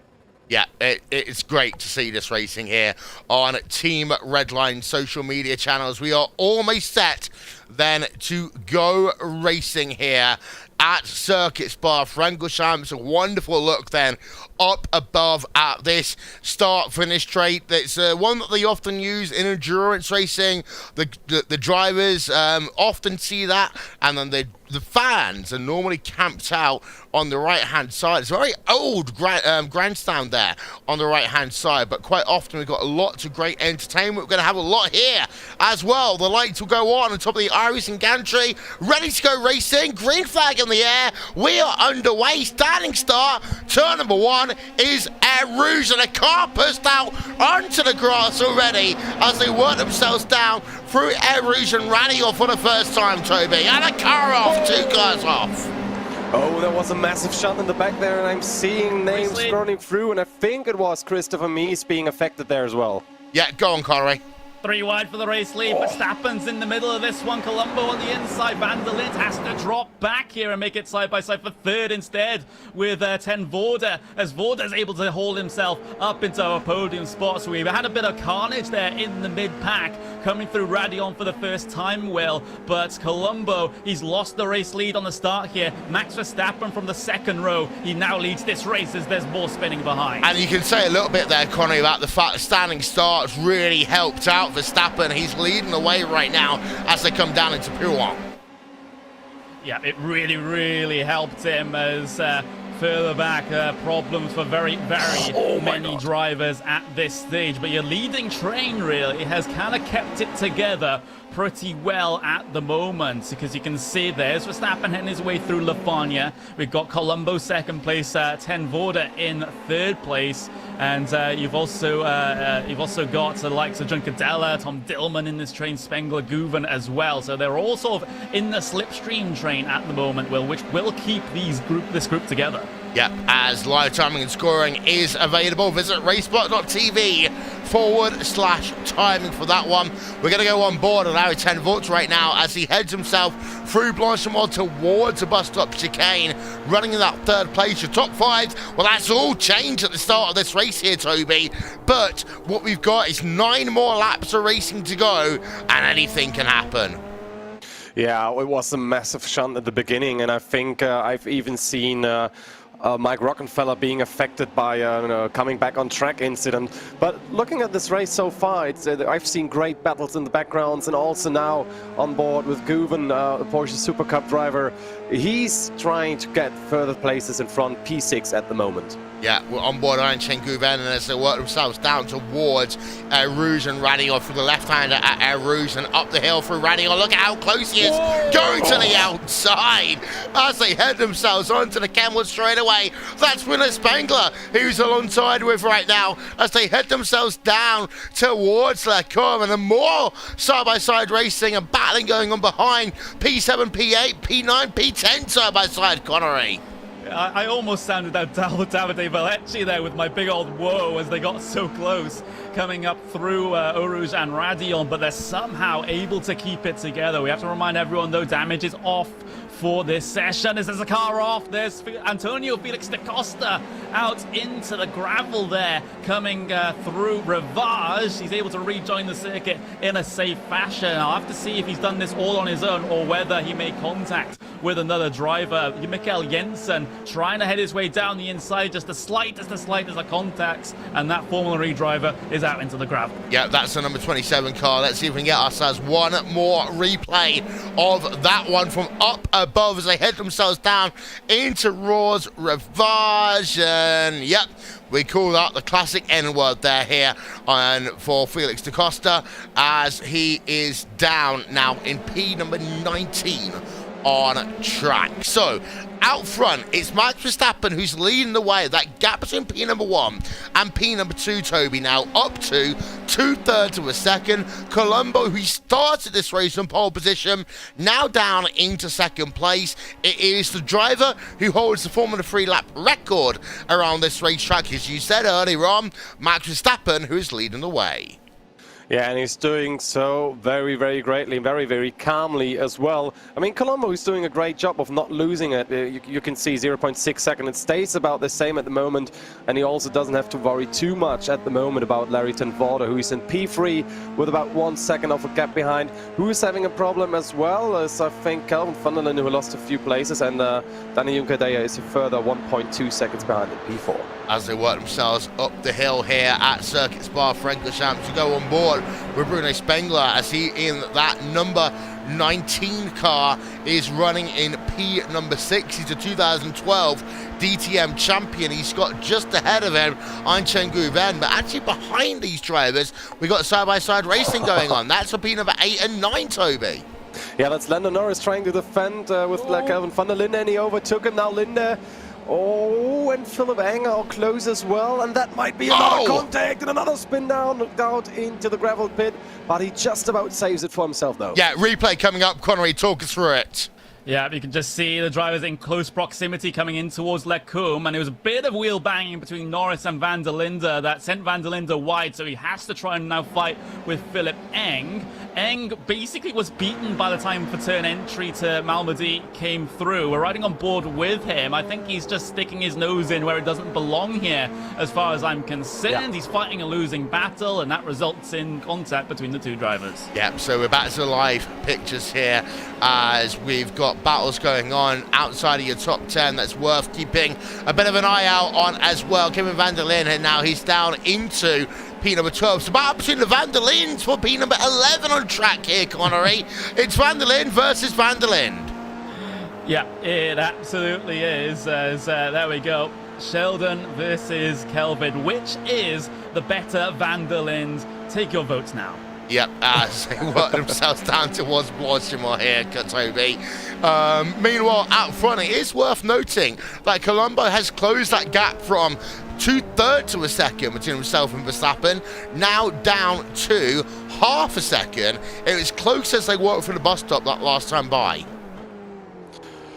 Yeah, that might be now a chance. I've been having an eye on them before, and they were pretty close at the end of the Camel Straight, so there might be the chance now for Colombo to get the overtake done up there. If you can stay out of the dirty air as much as possible, going up our Russian radio. Yeah, we had a question on social media. Are all these drivers running in the same location, or are they running from home? They are all running from home here, so all of these drivers are using their own sim rigs as we've got that battle going out at the very front of your field here. We're keeping our attention on that. Max Verstappen leading the way, a little bit of weaving between the two drivers. They come down in towards Lecom. So all these drivers are running at home in their own sim racing rigs on the iRacing service. One thing though, Toby, it's not a game, it's a sim. Yeah, exactly. By the way, the Jimmy Broadbent update, P31. That was the Jimmy Broadbent update. Lovely. You've done it without me even giving you the cue there, Toby. So I haven't got the music or anything to go, but Jimmy B is running in P number 31 right now, just ahead of him. Mike Rockenfeller, we talked about him earlier on. Oh, he goes off one part. Montoya goes off there, and Rockenfeller goes off at Lecombe Connery. Big accident. Look at that, Montoya, he's on his roof. Big incident into Lecombe, and Montoya just drifting to the right a bit. Rockefeller basically has a front wing in there, but look at that massive accident from Juan Pablo Montoya. And, well, he just goes for a couple of flips into the runoff area, and he's taking the tow back to pit lane. So that's the only situation where you have to take the tow back to pit lane in this race, is if you get your car into in an unrecoverable situation like on its roof, since damage is off. Yeah, we're just checking, by the way, about the live timing and scoring. If you need to, hit Control and F5, but live timing and scoring is available. Visit racebot.tv/timing for that on right now, if you want to keep up to date with what is going on in both of these races. Philip Eng, by the way, P number 9, he's right behind Connery. Jordan Pepper, as they work themselves on the exit of the final corner. Yeah, Jordan Pepper went very wide there coming out of the bus stop chicane, but able to keep things together at the moment. And, well, the 2020 Bathurst 12 Hours winner trying to defend from Philip Eng at the moment for positions just inside of the top 10. And both of these drivers have actually had a pretty decent race so far, Will, because Pepper's up 10 spots, Eng is up 12 spots. Even Eater behind them is up a good couple of spots. Well, here comes Philip Eng, though, because he has the run through Radion. Eng is able to get clear coming down the Kemmel Straight, but Pepper can just dive back in line and fight this one with the draft on the way in towards Lecombe. But he decides to back out of it in this situation. He goes a little deep on the brakes to try and recover a bit of lost time, but I don't think this battle's done. No, it's not, as we've got battles going behind as well. Mico Bertolotti versus Louis Deltraz as they go for P number 18 on track here. Toby, there's so much action going on. We will admit we cannot keep up with all of it right now, but Verstappen does lead away from Lorenzo Colombo. Larry Tenfort in third place, Daniel Juncadella in fourth, and Einchengu Van Ranzak your top 5. But this field is so stacked. There's so much racing going on, all the way from P number 1 down to P number 30 and so on. Yeah, I mean, it's pretty amazing to see all these guys having, you know, the amount of racecraft we have in this event here is just enormous. And of course, you know, there will be damage, but and people flying off. But that is just because of all those cars on this track. I mean, look at the usual Formula 3 race in real life. How many cars are there? 20? And here we have like double that amount plus 5. Yeah, indeed. It's an incredibly stacked field here today. Don't forget, Midnight Skippies is actually here on Racebot TV, coming live in just a couple of moments of time. Rachel Whiteford, Tyler Maxson, and Linus Brodstrom will be there for that one. But we're here on this broadcast for the next hour or so as well. We're on board with Daniel Juncadella as it's live 10 volt. They went very wide on the exit of the bus stop chicane, Connery. Yeah, trying to redefine the track limits, I think, coming through there is probably the nicest way, I'll say that one. But, you know, the battle for the race lead a couple of positions down from this. There's another car going wide, coming through last source. I think, at least for P number 1 and P number 2 at the moment, as we'll see a replay, I believe this is with Norris. Yes, it is.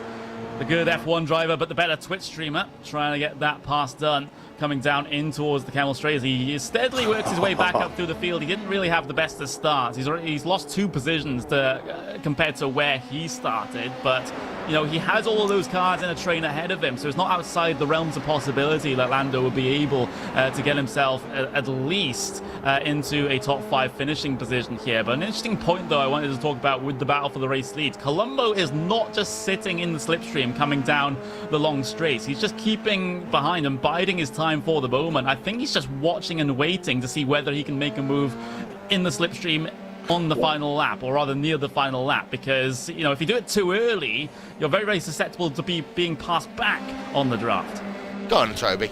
You're oofing and ahhing as if you want to say something. And they just spinned it. Felipe Albuquerque and Colapinto, they had a nice race, nice action, and now they binned it coming down the hill, and they binned it again on the right-hander over there, coming back to the track. Oh, I think you should stay in Colapinto. Yeah, as we're having a look at Felipe Albuquerque down through Stavolo. To be fair, in terms of synchronization, I'm going to give that a 9 out of 10 there. Put the cam to the other guy. Look at the right. Look at the right of your screen. You will see once he comes back on track, he sadly gets collected by other cars, and which doesn't make it easier for him. No, it doesn't. But the spin itself, I mean, you've got to give that synchronization a 9 out of 10 there, Toby. Definitely, and but the 43 had bad luck afterwards. It happens. I mean, it happens to the best. It does. As we go back to this battle further up in your field, Lorenzo Colombo. Well, a moment ago, Toby, Connor is talking about the fact that Max Verstappen and Colombo, anything can happen. Well, Colombo is still within about two-thirds of a second right now of Max Verstappen, so they work through Air Rouge and Radion again. Colombo, as he works himself up the hill. There's a car actually coming out of pit road. That's going to disrupt this battle a little bit.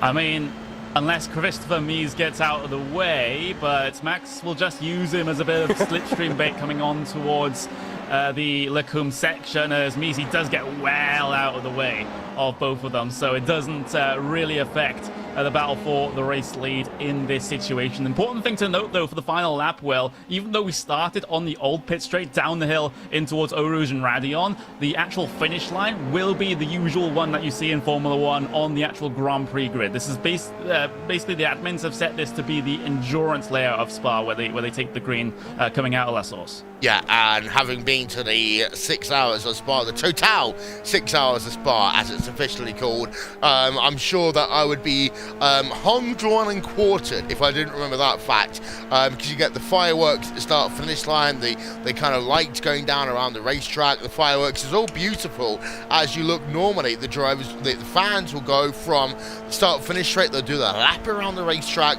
and then they'll end up just watching the final part of the race from the balcony at the start finish line. We're on board with Job van Urecht right now, LMP2 race winner in 2019. He's got Kelvin van der Linde just ahead of him here, Toby, and that's about going on for P number 10 on track.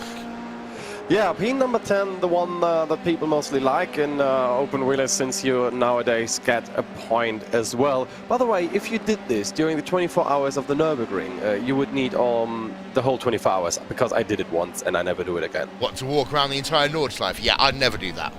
Yeah, I did that once. Also, I did that going from post 131 to 147 because I was marshalling in 2017 up there. It's quite, let's call it, the military does less stuff than I did. Yeah, so that's one of those things. And that's a great experience. It's I know a lot of fans are going to miss out on this year. Watching the race is always one thing, but actually experiencing a racetrack is another, Connery. It absolutely is. You know, sometimes you know, the sound of the engines, even the smell, really just sort of builds the atmosphere of a race. But they're not requirements, and this is one of those examples. You can see Jordan Pepper at the moment. Oh my word! He's basically pushing Philip Eng down the kettle straight here. What is this? You're not supposed to bump draft in Formula 3 machines. This isn't NASCAR. I wonder what happens on the braking zone. Oh, they separate. Yeah, they separate, Toby, just in Social time. distancing, please. Social distancing. if there's ever an argument to make for social distancing, it should be when you're in a Formula 3 car under all circumstances, because bump drafting another Formula 3 car, that is just a big no. I had a question from Lorenzo Bonza that we're going to answer as we go through the middle part of our race, that lull we have in between the two races. Of course, there are two races coming up here today on the Team Redline stream. We just saw as well Nicky Katzberg, Tom Dillman. Dillman's got himself past Katzberg, Toby. That is for P number 12. Yes, that exactly is. And I guess you want me to talk about the question? No, we'll do that. We'll do that in the middle part of the broadcast. By the way, I'm completely an idiot. Nicky Katzberg actually got himself past Felix Decosta. He didn't actually lose a position. He gained a position over Felix Decosta. I mean, gaining positions is better than losing positions, but, it happens so fast on this track with these drivers that you sometimes just see it on the timing screen changing position, and then you don't know was it now a gain or not. But Philipp Eng is getting closer to Bruno Spengler, and I think those two guys, they know themselves way too good. Yeah, as Philipp Eng right now and Jordan Pepper down in towards the bus stop chicane. 2 laps to go at the line here, Connery. And I was just thinking, where's that you blew it graphic when I really need it right now? Because I did blew it. Yeah, absolutely. But with 2 laps to go now, that race lead battle might heat up at any moment. We're currently watching the battle for around about P8 at the moment, but Colombo in second place is being very passive with Verstappen at the moment, and it's going to be go time basically from this point forwards as regards to their battle. As you can see it just around the corner there, that little kink on the Camel Straight, as Colombo still remaining outside the slipstream here. I think the overall plan here for Colombo is to get this one down into Lecombe on the final lap of things, but then again, even if he does get that done, he's then vulnerable for the slipstream pass through Blanchimont and in towards the bus stop on that final lap. So it's for Colombo, it's basically where does he want to try and deploy that slipstream move and when? Yeah, as we normally, when you and I have both done Monday Night Skippies in years gone by, Connor, we always say that on the last lap, the person leading could well be a sitting duck. And these Formula 3 cars, that could be the situation once again. Yeah, it could well be. They head in towards Pouhon then. You're riding on board with the a winner of a Formula Renault race in 2019. Lorenzo Colombo, of course, participates in Formula 3 at the moment, so very much used to how these cars go, and especially at a track like this one. But he needs to rely on all of that current Formula 3 experience to try and deal with Verstappen here. You can see that gap being pulled out at the moment. It's up to 0.7 of a second that Verstappen has been able to pull out coming through the middle sector here, trying to put some distance between himself and Colombo. Colombo, he is on the edge of the slipstream right now, but he does risk losing it unless he absolutely nails the bus stop.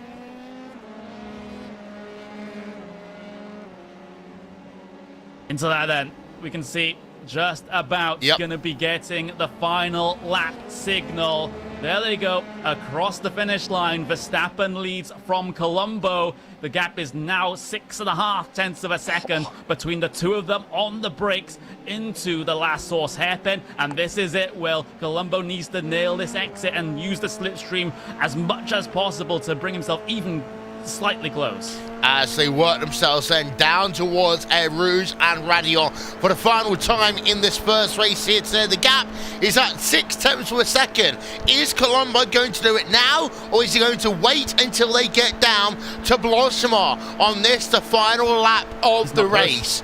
And Colombo is nowhere near close enough right now. He's not gaining as they work themselves down into Lecombe. Has Verstappen been hiding a little bit of pace, or is this going to be a cat and mouse game in the battle for your race lead? The gap between P2 and P3, by the way, is about 2.9 seconds on track as the drivers work down into Rivage on this final lap. As we look now from the rear of Max Verstappen's Team Redline number 36 car as they come in towards Pouhon. The gap remains at about 0.6 of a second, but it will all potentially change as they exit through Stavolo number 2 on this final lap of the race. They work themselves now down through the Fonga chicane.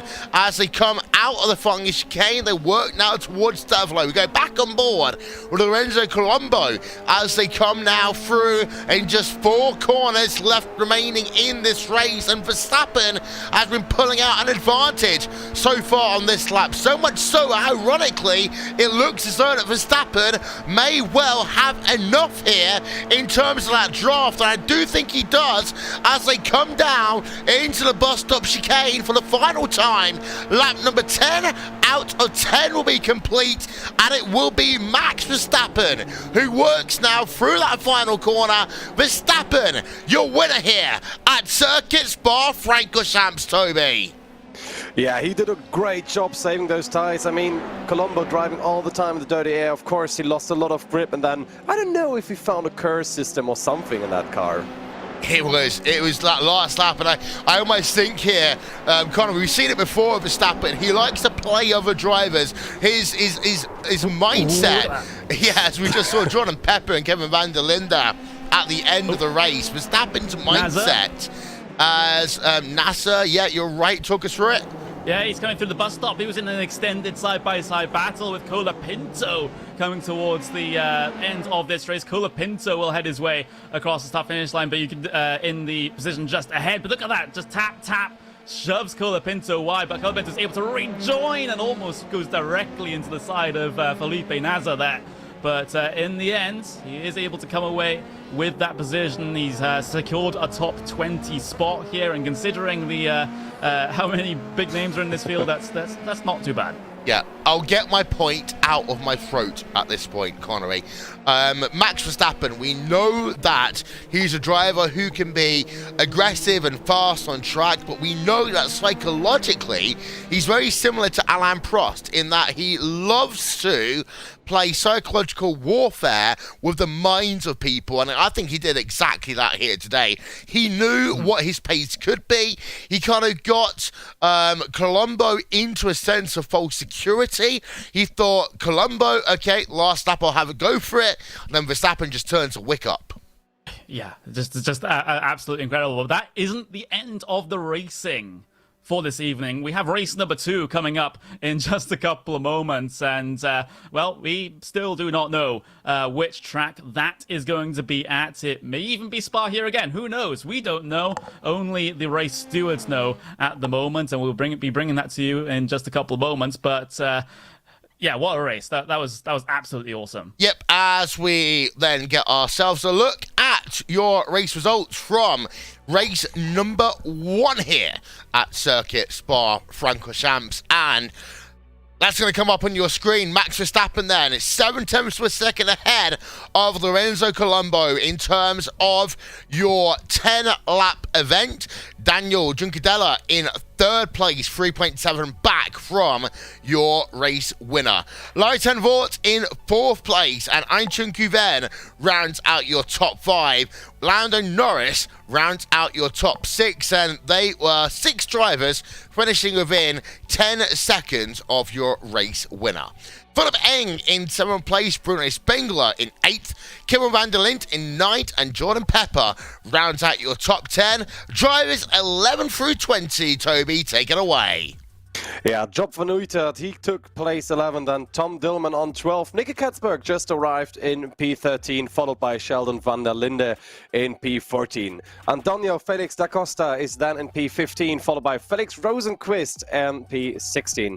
Jesse Krohn then at 17th place, followed by Luis Delatras, who didn't have so much luck, so only 18th for him.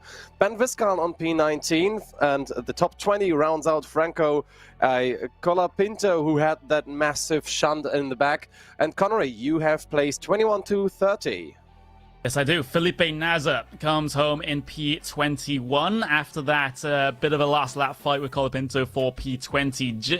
It's going to be Mr. Jimmy Broadbent coming home in 22nd place, as he's gained 10 positions on where he started. Not bad for a man in a shed, let's just say that. But Max Splinteren in P23, Philip Albuquerque in P24, Bortolotti finishes in 25th with Muth in 26th. Rhett Westbrook in P27, Jensen P28, Jose Maria Lopez in 29th, and Niels Langveld in the 30th spot. The rest of those results and coming up on your screen right now. 40 drivers taking part, 40 plus drivers taking part in that first race here today. And well, we knew it was going to be a lottery, but we didn't think the lottery is going to be exactly the same as where we started. Race number 2, Toby. Oh, we're back at Spa. Yeah, it looks like we're going back to Spa again, and I gotta admit, that's a good choice, because either Spa or Lime Rock would just provide this action, what we've seen there. And maybe some guys now have a little bit more experience on this track, so yeah, Connery, I can't wait. Yeah, I absolutely can't wait to get this going. And, well, you know, Spa is a very appropriate circuit for this type of racing. You know, it's especially with all the slipstreaming that goes on, that really does keep everyone together. So you don't have that one person just starting to run away at the front of the field. Because don't forget, Colombo could, you know, kept that within a second to Max Verstappen, and that's no small feat. Yeah, and at some point here, Toby, I'm going to ask a question. Are you secretly sponsored by Lime Rock Park? Because he said that about 17,000 times so far on this broadcast. I just need to know where your paycheck's getting signed from. I wish. No, I mean, this track got overhauled in iRacing, and it's such a fun, small track to be driving with Formula 3 cars. But by the way, we still did have that question from Lorenzo Bonda, if you want me to start with that one. Yes, go ahead. So the question was, Toby, Will and Connery, question from a fellow commentator. If you had to pick a driver to give you a ride along on the street and one to give you a hot lap on a track, who would you pick? Connery, let's start. A ride around on the streets. God, that's a big... I know track, because track is obviously, you know, Verstappen, but as far as on the streets, I guess it's a toss-up between... I don't know. It's kind of weird, because I would have said Hamilton, because he has that sort of, I guess, kind of that style, that swagger, I suppose. I think it would be pretty cool going around with him in like a convertible car and just, you know, that's just the whole situation. I'll be looking awkward as always, because I always look awkward, let's be fair. But you're with Lewis Hamilton, and you can't look awkward next to Hamilton. Will. I'm going to say I'd like to have Lando Norris, because let's be honest, driving around Orlando, his Twitch streams are incredible. And yeah, you know, he is a great Formula 1 driver, but his infectiousness in terms of the kind of like broadcasts that he does on Twitch, they are incredible as well. So Lando can take me to go and buy my bottle of milk on a Sunday afternoon, and then I will have... You know what? To drive me around a racetrack, I like someone who can be down to earth. So Jimmy B, he's going to take me around the track of the course. Let's be honest, Jimmy B has his racing license now, Connery. Yeah, he does. Hey. And of course, you know, he's going to be, well, taking to the circuit probably in a not too distant future. But obviously, given the situation in the world right now, you know, racing not happening at the moment. So that's kind of like a bit of a cruel situation there for Jimmy. Just as he gets his racing license, that's when most racing actually gets cancelled, which is unfortunate. But soon will be, you know, because I always enjoyed his content when it comes to those real life races as well. And you know, he's not that far off the pace in those races, is he? He's just, you know, he's really a big example of, you know, sim racing. Being okay at sim racing means that you kind of also are okay in the real world as well. By the way, I would have said Taki Inoue for driving me around the street. However, Taki does like a good glass of wine there, so I was a little bit worried about whether or not Taki would actually be able to drive me around the streets of Monaco. Maybe if I was driving him, I'd love to have Taki Inoue, the world's greatest racing driver, because of course I'm friends with him on Facebook, Toby. He's so fun. Even 25 years after his Formula 1 career ended, still so much fun to watch him talk about motor racing. So if I had to choose who would drive me along on the street and on the track, I would actually go for Jimmy Broadbent on the road, because I worked with him quite some while, and I think we would make a great carpool karaoke duet going down to the racetrack. But to be honest, it depends on what we're driving. I mean, in the GT3 car, I would take Christopher Mies, because he's like fast in his WRT Audi. But on the DTM car, I would take Rene Rast, to be honest, because he's He's carrying DTM a little bit. And but to be honest, I wouldn't say no to Kelvin van der Linde. His driving style is also cool on track. Yeah, I will say, by the way, the last time that we tried to do a Race Spot TV karaoke, iPhone 10 ended up being stranded on the side of an exit ramp in Los Angeles. So, unfortunately, carpool karaoke is banned from any Race Spot TV commentator for the foreseeable future, mainly because of the fact that, Connery, you can't stop at an exit ramp, apparently. Yeah, you can't. I mean, let's just ignore the fact that, I haven't gotten my driving test yet, and I failed my first one, so let's just ignore that. Let us know. I have some notes. What happened? Why you failed it? Do you want to tell them, or should I? It's the most stupid reason, and I'm fine with it. But it was in a car park. There was only, the entrance and the exit to the car park is the same.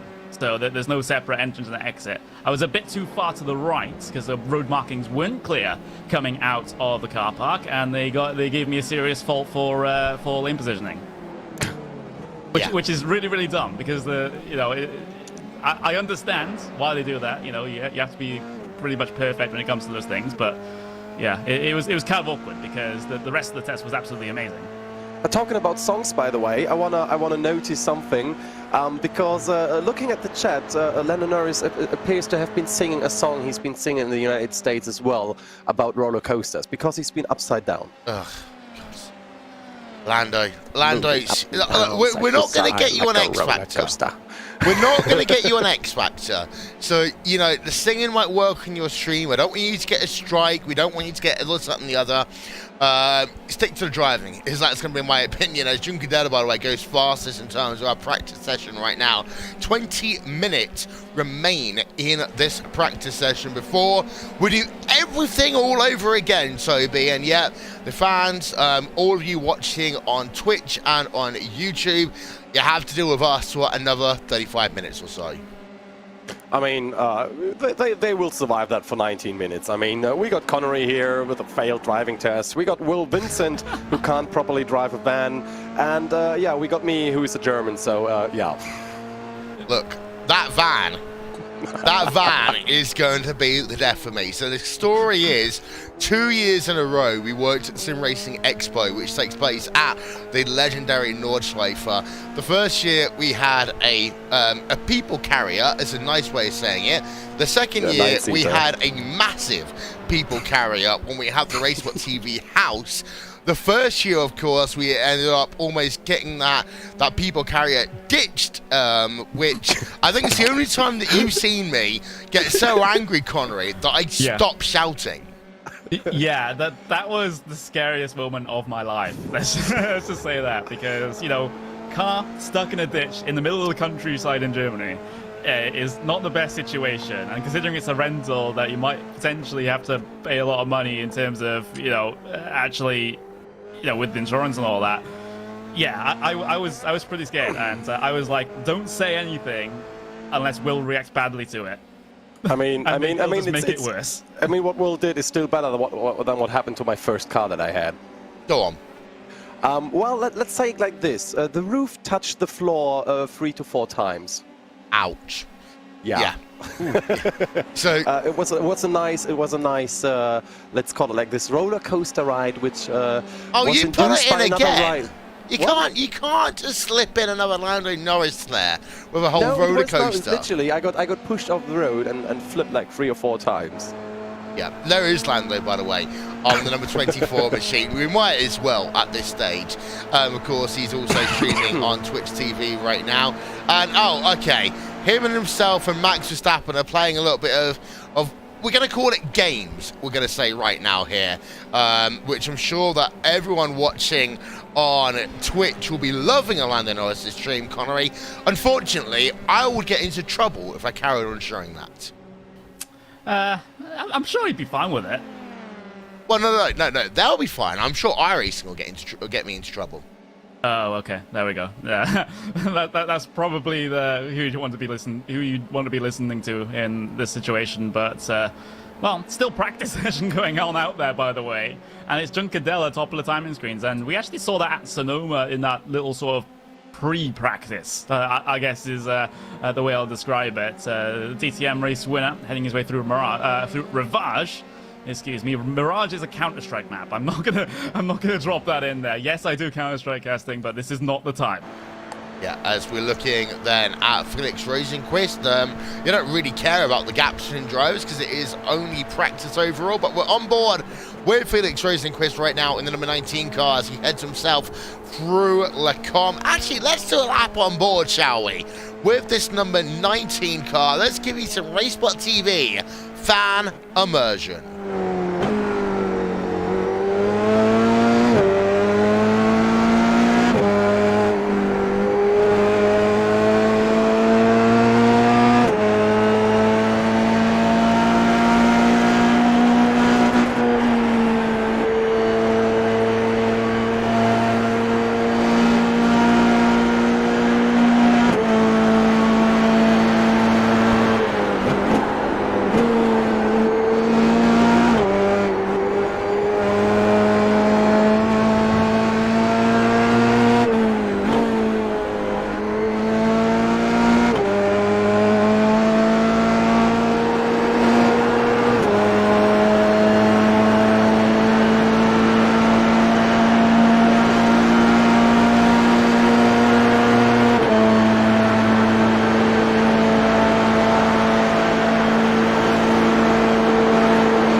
So, yeah, practice ended quickly there. We are underway in terms of qualifying here. As Connery, please stop typing. Come on, Connery, you can do it. Yeah, I'm sorry. It does come over the broadcast. Wow. I just jumped. I just No texting there, on driving, no texting on commentating, no texting at all, apart from you, beloved viewers, on social media, and asking a lot of questions and criticizing as well. Yeah, but we are here live. We have got qualifying. And once again, Toby, the same situation, 2 laps, go as fast as you can. Definitely. You want that one safe lap where you just don't mess up any track limits at all, so you have at least a lap time and don't start all the way at the back. And the thing is, you cannot do that quite easily at Spa-Francorchamps, Connery.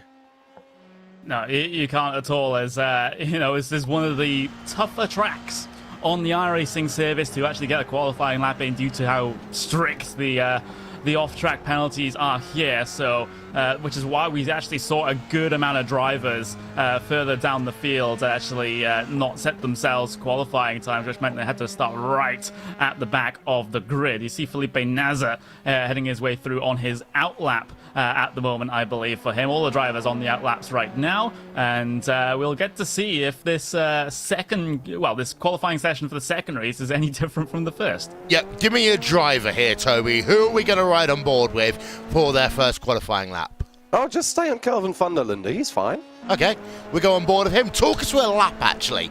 This is a good opportunity. We haven't actually done that here in this Formula 3 car. Talk us through a lap of this Circuit Spa-Francorchamps. Well, as we already missed La Source, we are heading towards Eau Rouge already, and then up the hill, that's Radillon actually, where you get, you need to get everything out of this corner here to get all the speed you can get, and then just pin the pedal to the metal and just hope for it to work out, because when you notice you messed up Eau Rouge and Radillon, you have quite some time to think about what you just did. Then coming into Lecom, turn 7 and turn 8, which is also very crucial to get the insides. We are pretty perfect. Also, go a little bit more to the left, then don't take too much curb on the inside through Malmedy, and now Rivage, which is a pretty interesting turn, to be honest. It kind of falls to the outside, and it's not that easy. Different cars like to understand that one. Jackie X corner, you can take quite a lot of curb on the inside and on the outside to gain some speed. It can be slippery on this AstroTurf, but usually it works out. Coming through Pujon now, which is my most favorite corner. You just let it slide in a little bit, and then again, full throttle through there. You can also take a little bit more on the right side if you're in the GT car, but with the Formula 3 cars, you can take a little bit better of an exit here. Right and left again through fans, and then coming to Stavolo. Also, the exit of these corners is very important because you're going to lose all the speed up to Blanchimont if you mess this one up right here. And also very easy to get an off track if you get too far on the left side, but Kelvin van der Linde, he's taking it safe. Yeah, I just noticed, by the way, that of all the random things that's going on right now, Connery, this race has been posted on the Daily Express newspaper site, which, of course, we have had one of our former commentators who's written for them before. Kelvin van der Linde, however, heads himself down towards the bus stop chicane, and those times are going to come up on the left-hand side of your screen in about the next 5 seconds.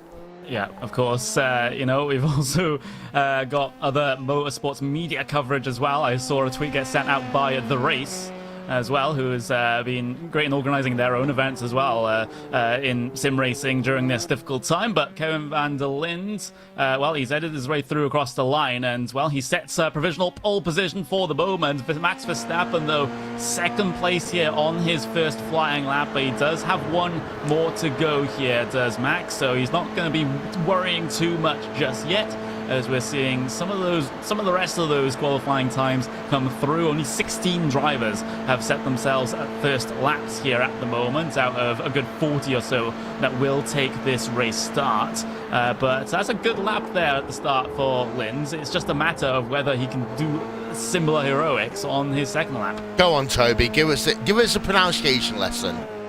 About what? You said Linda with the E. Yeah, it's Kelvin van der Linde, not Lind. Like it's not the worm. It's a person. It's Linda. He's from South Africa, not from mystery books. Yeah, as we're looking at Verstappen, by the way, he is on his second lap as he works himself through Jackie X corner down towards the Pujon corner. Yeah, we're having some fun here today, this evening, ladies and gentlemen, on RaceWhat TV, streaming on Twitch and on YouTube for Team Redline. You know what, Conway? I almost did the standard spiel that I normally do when I say, whoa, streaming too. A little bit different here today, but it's great to have Team Redline putting on this event. Yeah, it's brilliant to see, and they've been in sim racing for a very, very long time.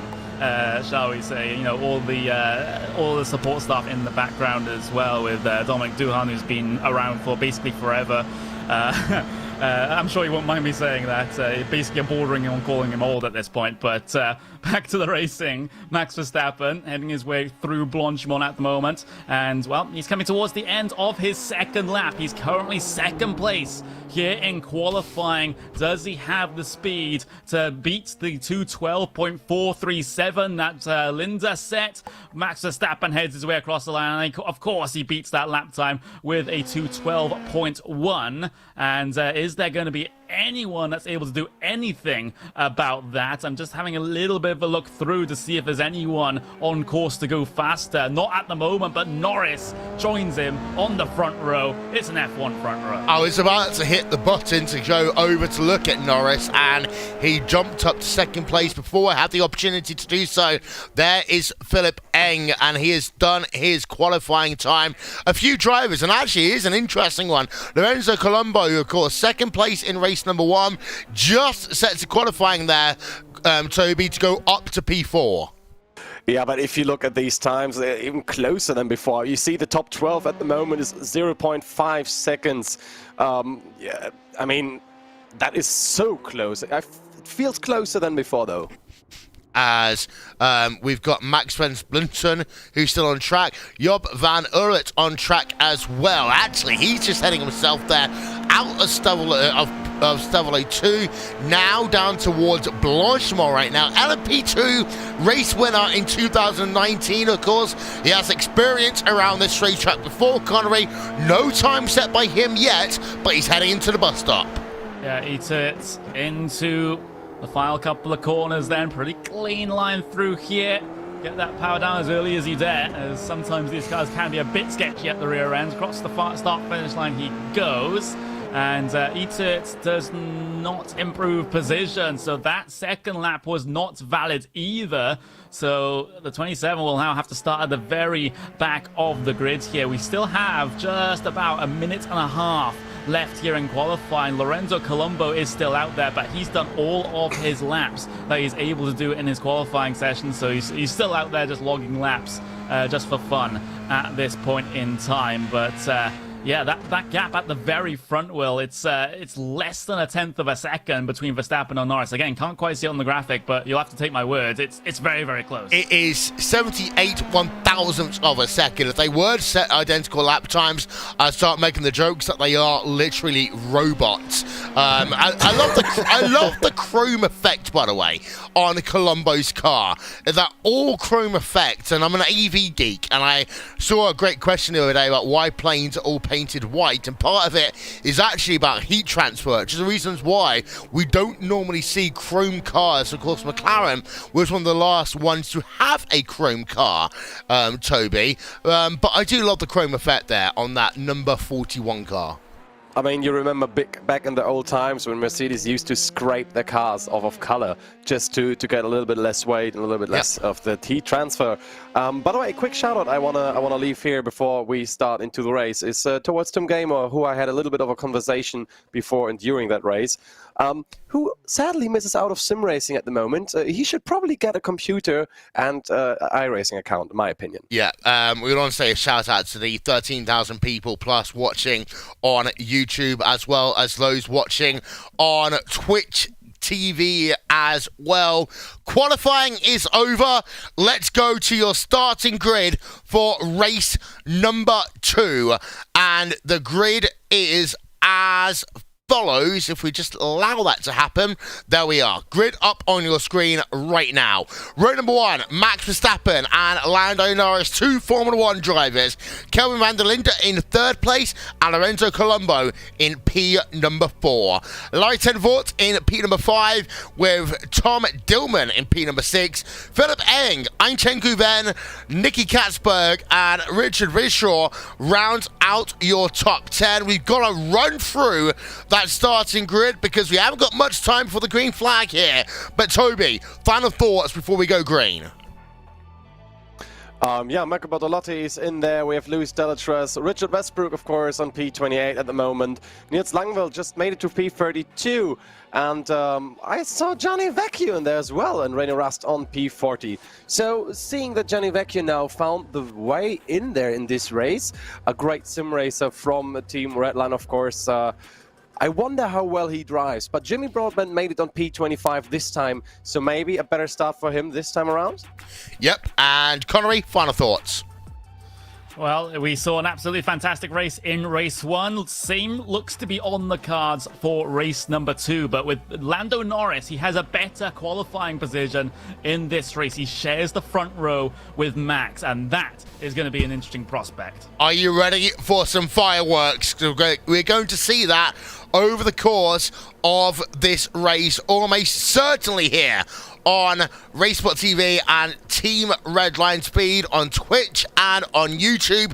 Thank you for sticking with us for the course of this broadcast. The drivers, they are all now ready to go. We're going to see those lights go on top of the iRacing gantry in just 1 moment's time, and then it is going to be flat out for another 10 laps of excitement. Those lights are now on. Those lights will go out, and we are underway here at Circuit Spa-Francorchamps, Connery. Great launch from Lando Norris. He gained a little bit of speed on the way in towards Eau Rouge and Radion, but he can't quite get alongside of Max Verstappen. Kevin van der Linde trying to force his way through in and amongst the top 3. The slipstream in effect for Ted Border as well on that left-hand side. They all fan out coming down the Camel Straight. It's 2 rows deep and 3 wide. In and amongst this battle, they make contact. 10 forward. Oh, that's a horrible, horrible accident in towards Lecombe. And well, it's now Max Verstappen that still leads this race from Norris from Van der Linde. But everyone else outside those first couple of spots has been absolutely smashed in that incident. Yeah, we saw Colombo there, Toby, who came second place in race number 1. He is now way down your field, but what a crazy start to this race number 2. I loved how they all kept it together through Camel Straight, or at least most of them. I mean, I've seen Tom Dillman lose it as well. So a lot of unfortunate people around on that track at the moment. But of course, we also have winners of these situations. Max Verstappen and Norris, well, they were quite smart. Norris were just bump drafting Max to just get away from the pack behind them. Because I've seen people go 4 wide. Yeah, I mean, it's been an absolutely crazy start here. By the way, live timing and scoring is now available. Visit racebot.tv/timing for that one. But Verstappen out front is the driver who leads the way. 2 Formula 1 drivers at the front of your field, both with Formula 3 experience. And look, actually, how close Norris gets through Verstappen as they work through Blanchimont. They're going to be almost side by side now as they come down in towards the bus stop chicane, but Norris doing the same waiting game that we saw in race number 1 here. It's going to be a case, though, we know how Max Verstappen likes to play mind games in these races, Connery. Can he now hold off Norris as we're on to lap number 2? Yeah, battling behind these guys for P3 as well. Eng filing his way through into that 3rd spot as they try to keep hang of these of Verstappen and Norris at the moment. You can see Norris sitting in the slipstream through Eau Rouge, through Radion he goes. Look at how much he's closing up here. Is he going to be as passive as Colombo was in race 1, or is he going to take the ball by its horns to drop a not-so-subtle reference as Lando Norris? Look at him, he's sitting inside the slipstream, pressing that nose as close as he dare to the rear diffuser, the gearbox of that Formula 3 ahead of him, but he lets Verstappen lead in towards Lecombe. The same thing just happened directly behind him. Kelvin van der Linde didn't want to overtake Philip Eng right now. He just wants to keep close to him on the fight for P3, as you see on screen right now. So multiple people doing the same stuff all the time. Now Tom Dillman tries to get back, but he crashes again and takes another with him. And there are multiple people rejoining on track. So as again, the last corner behind Camel Straight strikes again, and he just about got off track before the other guys just came through. Yeah, that's one of those things. You need to look in your virtual mirrors before you rejoin onto the racetrack. Kelvin van der Linde, of course, he had been topping the timing sheet at parts of qualifying. We go on board of him right now in that number 35 car, the ADAC GT Masters champion of 2019. Philip Eng is about half a second right now ahead of him in that 3rd place. We're keeping an eye out, of course, on what's going on with your race leader. We saw a brief glimpse of them there as they work through Blanchimont. They're very close once again as they come in towards the bus stop chicane. I don't want to make this the Norris and Verstappen show, but you never know here, Toby. This is what we might be focusing on for the next 8 laps of racing. I think they're just gonna, Lando Norris is just gonna play the waiting game. He's not gonna give away the advantage he has. Also, he can do a little bit of fuel saving, which is never bad. The only thing that I'm worried about are the tires. I mean, you've seen before Max Verstappen being in front all the time, and in the back in the dirty air, the tire wear is quite a factor. But look again at Kelvin van der Linde on board right now with the ADAC GT Masters champion of 2019. He's pushing Philip Eng almost up the hill, the DTM driver, and look how close they get. But still, van der Linde is also going to play the same game as Lando Norris is. Yep, as they work themselves then through a little kink here on the Camel straight away. And actually, battle for the race lead. Norris going down to the outside, and he's going to make that move work. Norris moves himself to the top of the timing standings then in that number 24 car. He moves himself ahead of Verstappen. Replay of that one is going to come up now. And we're going to call it textbook because it was textbook there, Connery, over Verstappen. Yeah, it wasn't really defended by Verstappen either, though. So it tells me that there might be a little bit more in this because of course, they're going to be in the same TeamSpeak or Discord or whatever voice over IP client that they use. Because I've tuned into their streams, Lando's stream a little bit. They are in active contact with each other, so it might have been orchestrated there. Of course, I can't watch or listen to that stream at the same time as trying to commentate, but it might just be what happened, and because they want to have this duel at the end of the race on their own and not have Eng or Van der Linde get involved. Well, you know what? You can't, but I can. Let's have a little listen then into what is going on right now in the Redline Drivers chat. And we do say with a health warning here, some of this content may be unsuitable for some of our viewers.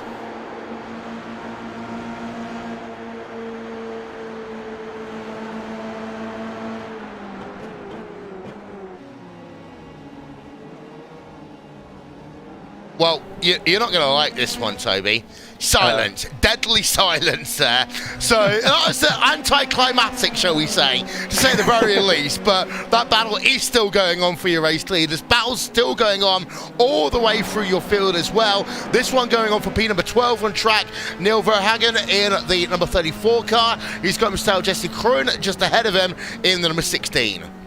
Yeah, and Felipe Albuquerque just right behind him. So this is a freeway battle for position 12. Then Jesse Kroon being driven in the IMSA just yesterday is also an interesting fact. So he's getting into sim racing more and more. And there we have a look behind from Lando Norris as he's getting a push. And I think the camera might be broken right now. Yeah, that camera just getting a little bit of a breakage, shall we say, but Norris does still lead the way. And the thing is, Conway, I've turned many a lap on iRacing, and yes, you can bump draft in some of these cars, even though that's not what the manufacturer's instructions say on them, but the ability to actually slow the car down into Le Com, that's something that you and I would struggle to. We've got to remember, these are pro drivers right now who've had experience of running in this car or on this track, that they basically know it inside out. And a big part about iRacing, of course, the cars are laser scanned and the track is laser scanned as well. Yeah, it absolutely is. And of course, like you said, we don't usually see the bump drafting in full effect. There's some fantastic racing going on for just inside the top 15 at the moment. There we go, Deletraz around the outside of Langeveld. They almost make contact as Deletraz has to take avoiding action out into the runoff there. For the number 15 driver, as these guys have been absolutely scrapping it out for the first portion of this lap. You see Mike Rockenfeller, that's also third in line in this trio of very, very jet black cars at the moment. As you can see the DTM champion 2013 is sort of on the outside looking in, but he did get stuck in coming down the Kemmel Straight last time around, making it 3 wide. With the cars ahead of him, but they were somehow able to get through in one piece as they'll close up once again into Blanchimont. Langeveld going to go for the move. Rockenfeller in the middle here. It's a squeeze. It's a big squeeze, and Rockenfeller's come off the worst. Replay coming up now, Toby. Yeah, they went through there and they wanted to go 3 wide, but the track has just that many portions of space, and there was just a slight touch of the right rear of that other car that Mike Rockenfeller induced there. I mean, he made it back to track very quickly, though. He did. And, of course, one thing that is worth noting, side by side, let's talk about that one first. And Verstappen is going to go back to the point. Yes, the inside line in towards Le Com. Of course, the outside line can work here well at Circuit Spa-Francorchamps. But here, Norris back down into P number 2. Max Verstappen back to the race lead. And one of the things that is worth noting in this race is that normally on an iRacing event, you would have damage, and of course these Formula 3 cars, Toby, they do have the new damage model, which means it's more realistic in terms of what falls off the car.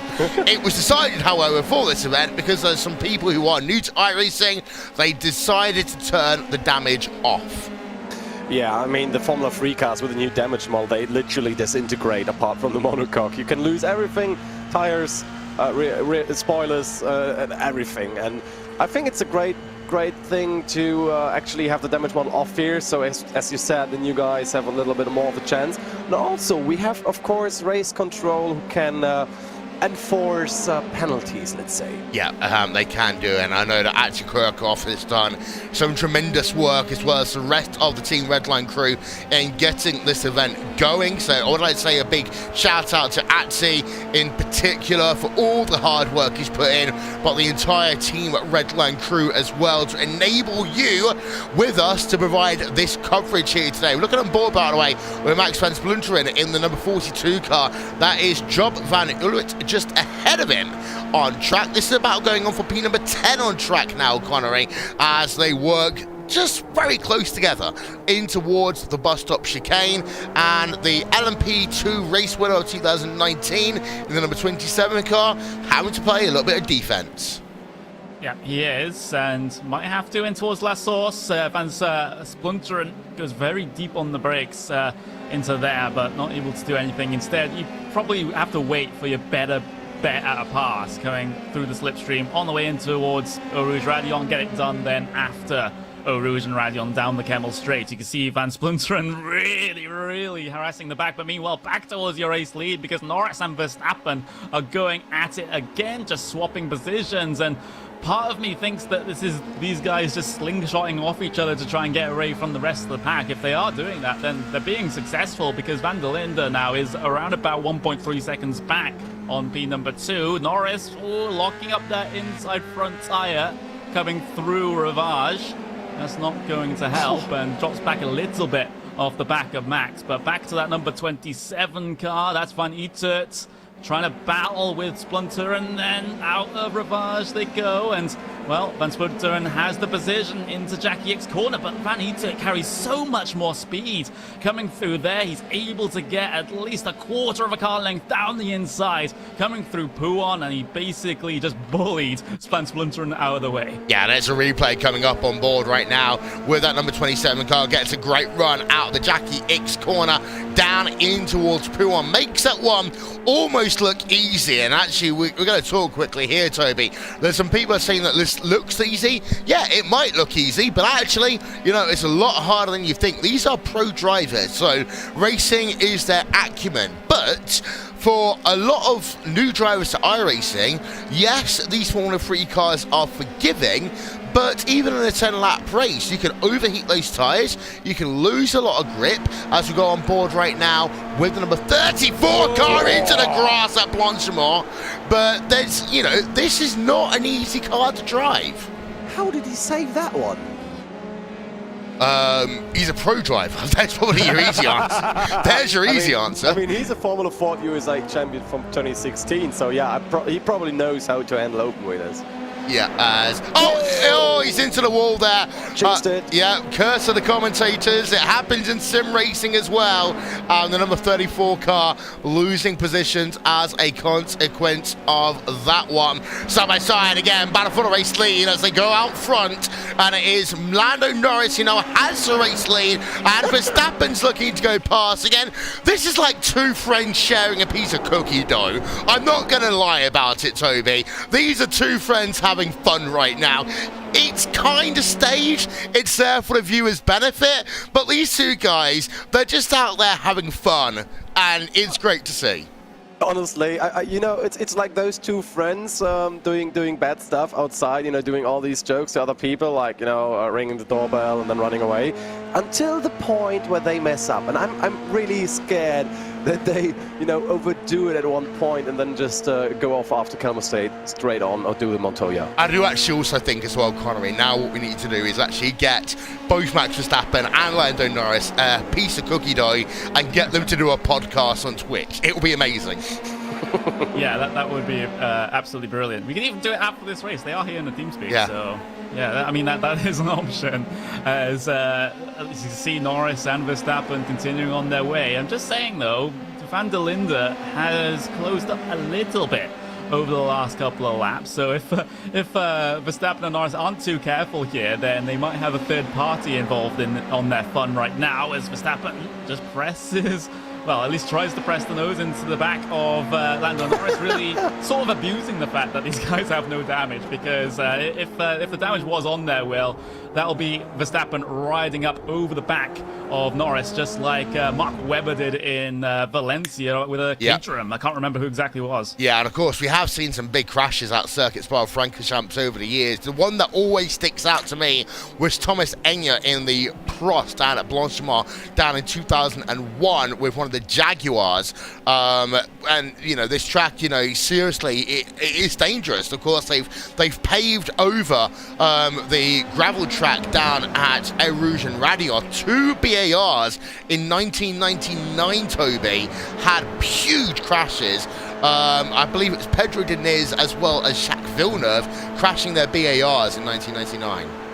Yeah, probably. I mean, even in GT racing, we've seen some bigger accident, or in the WEC series, but mostly people get out of it very finely because of all the safety measures that the cars have. But not everyone is so fortunate, Connery. No, and of course, Antoine Hubert, you're talking about that one there as well. Of course, Formula 2 driver losing his life last year, and one of the first actually big crashes we've seen in an open wheel in a while, Connery. So, on a more serious note, yes, these drivers are having fun here today. They're doing things that they wouldn't be able to do on a normal race car, but we've got to remember, on the back of every ticket, motorsports is dangerous. Yeah, it is. You know, sim racing might not be, of course, but, you know, motorsports, you know, it is, you know, comes from a place of danger sometimes, and it's, you know, unfortunate that we have to deal with some tragic situations, and, you know, you just got to hope and pray from that point forwards where, you know, safety just keeps improving, and to the point where those sorts of situations become a rarity, and, it's just really a tough topic to really talk about. It is. Yeah, we missed side by side with Max Verstappen and Lando Norris. You know what? We're going to get it again, but thanks for letting us know, Token Ride 04. We might even see it in towards the bus stop chicane. Is Lando going to go down to the inside? Nope. He's going to wait until the more obvious passing opportunity. That is down on the exit of Radion. And yeah, let's actually have a look at Linda right now. He's in third place. We're going to get ourselves 3 drivers here separated by half a second with 2 laps to go, Toby.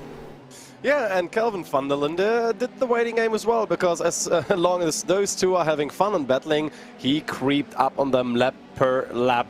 And now is the chance where P3 can make a P1, but remember, it is the second to last lap, so Connery, everything can happen, yeah. Anything can happen. Here we go. There's Norris's move to the driver's left-hand side, but what does Van der Linde do? He goes for it as well. There's the big block from Norris coming down the Kemmel straight. Van der Linde's boxed in here all the way into the curve. He tries to find his own space to work with, but somehow he keeps it all together as Verstappen and Norris go side by side for the com, but Verstappen is spun. Norris is in the barriers as well. Van der Linde leads this race now. This is incredible. Replay up then, Verstappen, number 33 car, down into Le Com. What happens? He catches the grass, he spins, and he hits Lando Norris with a lap and a half of this race to go. So on board then with Lando Norris right now in the number 24 car. There's Verstappen going past and spinning and then hitting Norris as he goes into the tyre barrier. It's all changed in the last lap and a half here, Toby, but it's Kevin van der Linde right now who leads by 0.8 of a second over Philipp Eng. Kelvin van der Linde, Philipp Eng and Mikkel Jensen are your new top 3 at the moment, and it was exactly as I told you before. Those two playing around, at one point they're gonna mess up when it gets serious, and Kelvin van der Linde, he must be grinning right now. I mean, over both ears. Yeah, I know that I got into trouble for saying some things about Max Verstappen when he crashed in the Bathurst 12 hours, so I'm not going to make any comments there at all here, Connery, but it's basically taken that race-leading battle and tempered it down a little bit, but Philipp Eng right now, he is hunting Kevin van der Linde in the battle for the race lead. Here's the start of the final lap then, across the line. Kelvin van der Linde from third to currently first. with Eng about 9/10 of a second behind him. It's a similar gap to what Colombo had towards the end of race number 1, so just taking that into account, this might not be Eng's day here unless there's a slight error from Kelvin van der Linde. That is going to be the main thing as they climb up the hill. Eau Rouge Radiant for the final time. You can see the view on board with van der Linde. That's the visual gap between himself and Eng. Stands at about 1 second. He should be good to the end, but this race has thrown up surprises already. Yeah, indeed. So for Kelvin van der Linde right now, he is about 2/3 of a lap away from claiming victory. There is battle still going on. Max and Lando are still going at it. His car spinning out there. That's Einchen Couven in the number 6 car. He spins there down at Le Com, and he decides to go backwards. As we turn our attention back to the front of your field for a moment, we go on board with Philip Eng in the number 25 car. It has been a great day's worth of racing here on the Team Redline stream on YouTube and on Twitch. Thank you to everyone who's been a part of it here today, but we still got a third of a lap to go, and as Murray Walker would always say, anything can happen in motor racing, and it usually does. What will happen here on the last lap of the race? Kelvin van der Linde is 0.8 of a second ahead of Philip Eng as they work themselves through Stavelot 2 for the final time. And van der Linde right now, all he's got to do is make sure he slows that car down properly into the bus stop chicane and gets his car through there. Even though we started the race at Air Rouge, we finished the race on the traditional finish line on the exit of the bus stop. We're on board with your race leader as he comes towards the start-finish line.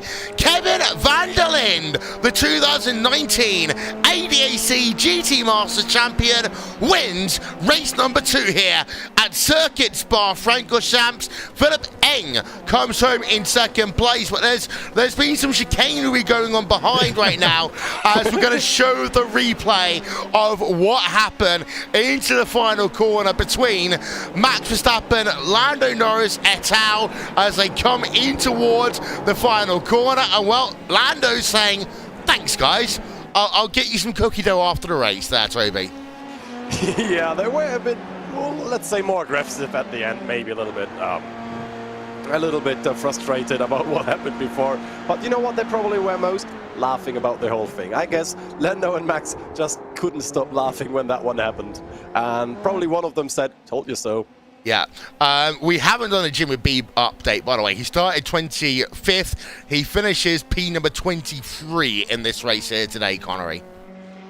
Yeah, P number 3, great to see, as right now it's, you can see, P number 23, excuse me, for Jimmy Broadbent, as we're seeing the view on board with him at the moment. He wishes it was going to be a P3, but unfortunately not to be. It must have required basically the apocalypse happening in the front of the field for that to happen. I'm sorry, Jimmy, but still 23rd place.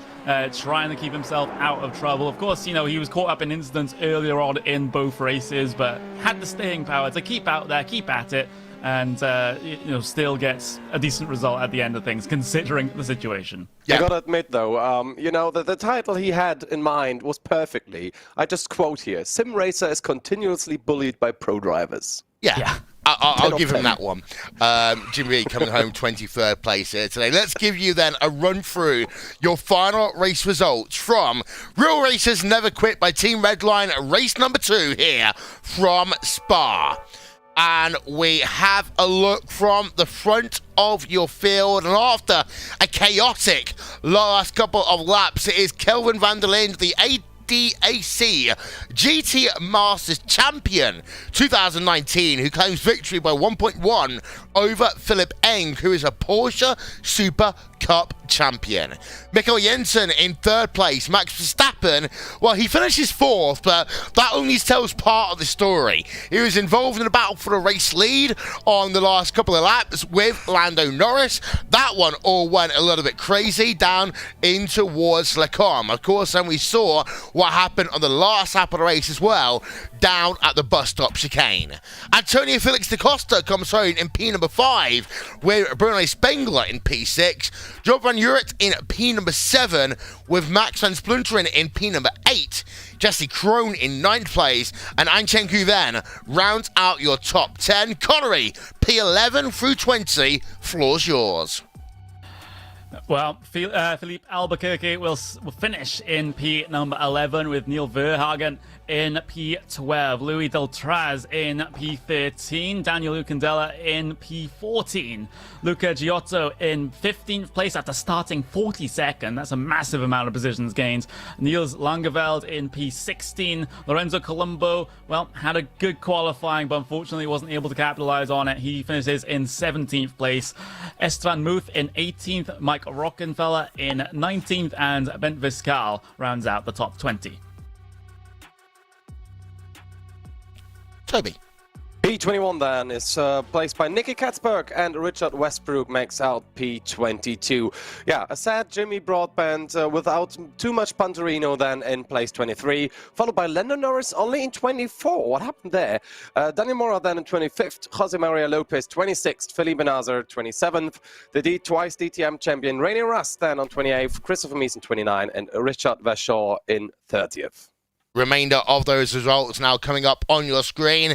Tom Dillman 31st, Larry Tenvort in 32nd, Jordan Pepper, Martin Tomczak, and Franco Colapinto rounds out your top 35 here today. We were hoping to see Johnny Vecchio, Team Redline driver, do well in this race. Unfortunately, he only comes home in P number 40.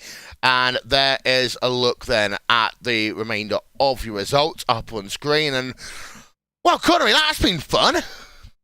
Yeah, that's been that was incredible fun. That was absolutely brilliant stuff. Yeah, bits of contact here and there, but that happens maybe not on this level, but it does happen from time to time. But yeah, I mean, I wouldn't have expected Kelvin van der Linde to come away with the race win here in race 2, since it was basically those, it was basically Max and Lando running away at things at the front of the field. The fun got a bit too much between the two of them as soon as van der Linde got involved, and, well, at least van der Linde was there to pick up the pieces. Yeah, and in terms of the action here, of course, open wheel cars has been the name of the game here today, Toby. The Formula 3 car, I mean, what I think we showed is actually when all of this blows over, don't just watch Formula 1, watch the support series, because Formula 3 is always incredible racing anyway, so go and support the up-and-coming drivers. Any open wheeler series is great to watch, down from the Formula 4 up to Formula 3, of course, Formula 2. I mean, you know, I could watch it all together all the time, but sometimes, you know, yeah, there is no time to watch it. You know, though, what time to watch there will be, because on Wednesday there will be another time at 2100 CET here on these channels on YouTube and Twitch. We will have 2 more races again and again and again.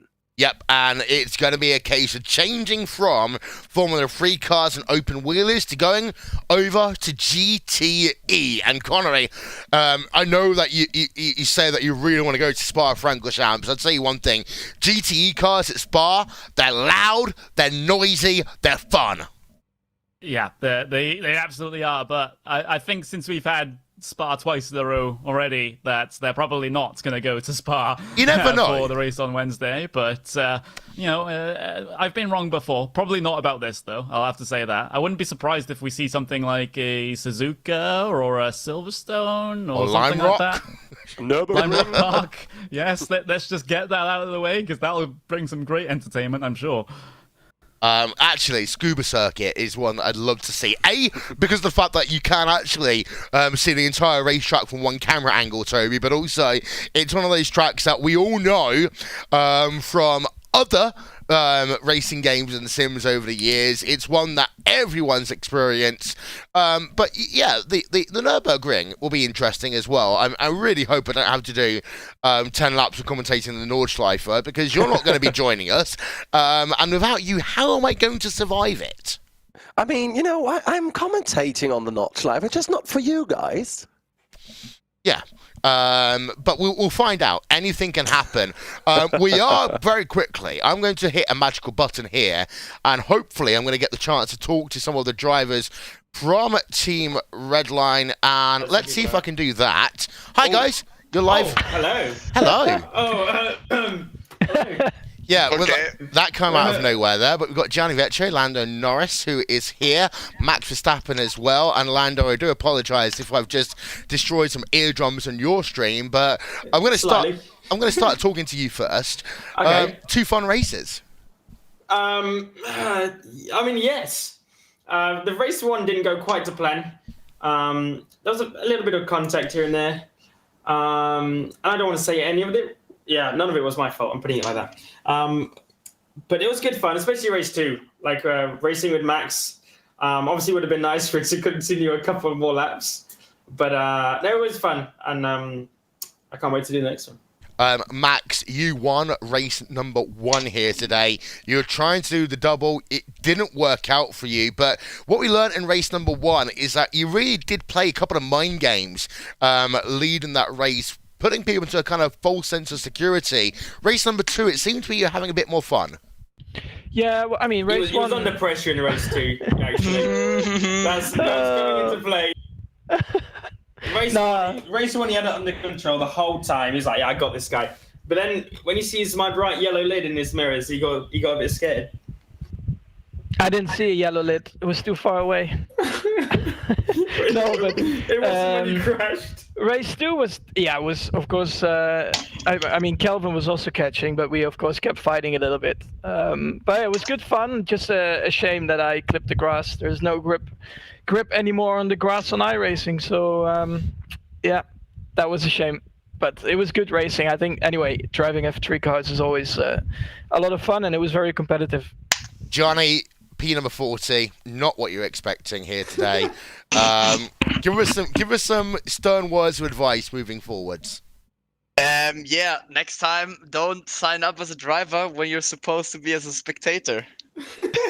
That's the easy answer. Yeah. But all 3 of you, it's been great to, of course, have this broadcast here today.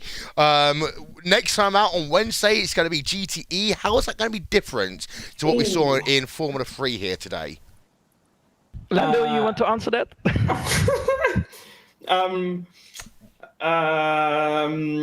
There's a lot less downforce. No one said your name, actually. Don't worry. Oh, okay. Bye. I'm going. The GTEs, I think, you don't have open wheel. It's not open wheel, so I think the racing will be a bit more forgiving. We've tried to be quite strict with how the judging is done on people taking each other out and crashes and everything. But I think that'll be much better again in the GTEs. But the GTEs are probably a bit more tricky. I think Spa and the F3 is it's like a nice combination, quite a smooth flowing track. It suits the F3 a lot, but also a lot of slipstream as well. Whereas I think GTEs is still a bit of slipstream, but I think the racing is not going to be as kind of follow one another and just stay in the slipstream. I think you're going to be able to pull away. So I think the grid will be a bit more separated throughout qualifying in the race. And final question, I know I'm not Ben Edwards, we're not David Croft, we're not Martin Brundle, but rate the coverage over the last couple of days. You don't need to be, you just have to be yourself, that's the best. You don't need to copy anyone. Overall, though, we've had a couple of broadcasts over the last couple of days, got more to come. How's the coverage been for you guys, and how actually have you enjoyed engaging with your virtual fans when you've not been able to race on a real racetrack? It's been quite terrible, to be honest.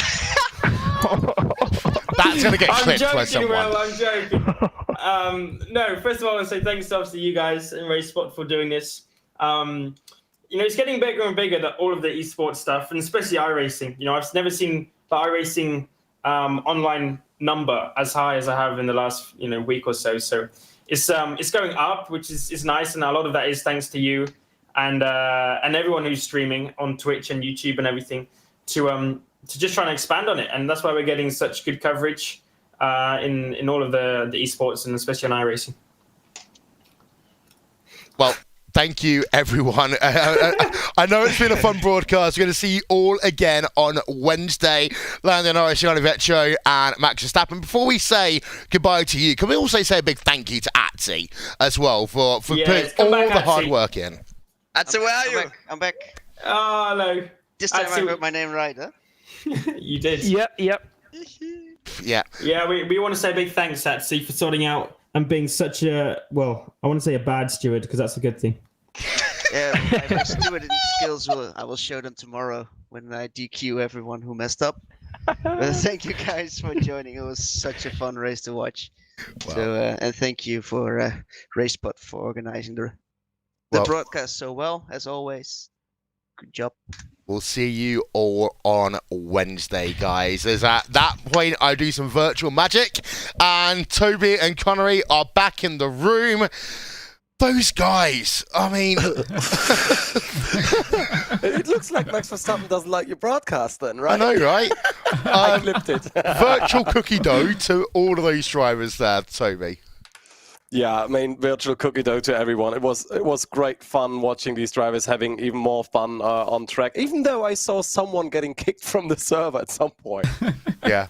And by the way, Connor, we are making this a thing now. Hashtag cookie dough. Let's make it happen. Cookie dough. Wait, because, it's going to be a thing. And if it becomes so much of a thing, they actually do it during an F1 weekend in the future, then that's my life complete.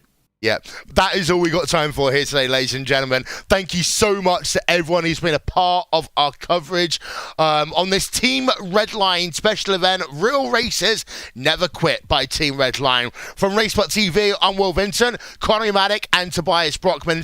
Thank you so much for having so much fun with us in these crazy times. We'll be back on Wednesday for more racing, and it is going to be all about GTE racing. We'll see you then, same time, same place, here on Twitch TV and on YouTube Gaming. And the good thing is, well, Connery, to wrap things up, my mouse has just died from a lack of battery, and now's a good time to say goodbye. Yeah, it is absolutely a great time to say goodbye. Thank you everyone very much for watching. You know, incredible viewership across both Twitch and YouTube as well. And it just goes to show that, you know, this racing is exciting, and of course on the broadcast side we've been doing this for very, very many years, and it's good to now show that to so many people. Yeah, and Toby, of course, you're not joining us on Wednesday, but you'll be back next Monday. Yes, exactly. So have a great Wednesday, have a great Friday, and see you guys back on Monday. Yep, so thank you for joining us on the virtual circuit Spa Francorchamps, a part of iRacing, RaceBot TV, Team Redline. Thank you to Atsi Kurakov again for putting this event together and all these events together. Hashtag Real Races Never Quit, hashtag Team Redline, and yes, hashtag Cookie dough. We'll see you all next time. Good night from Circuit Spa Francorchamps.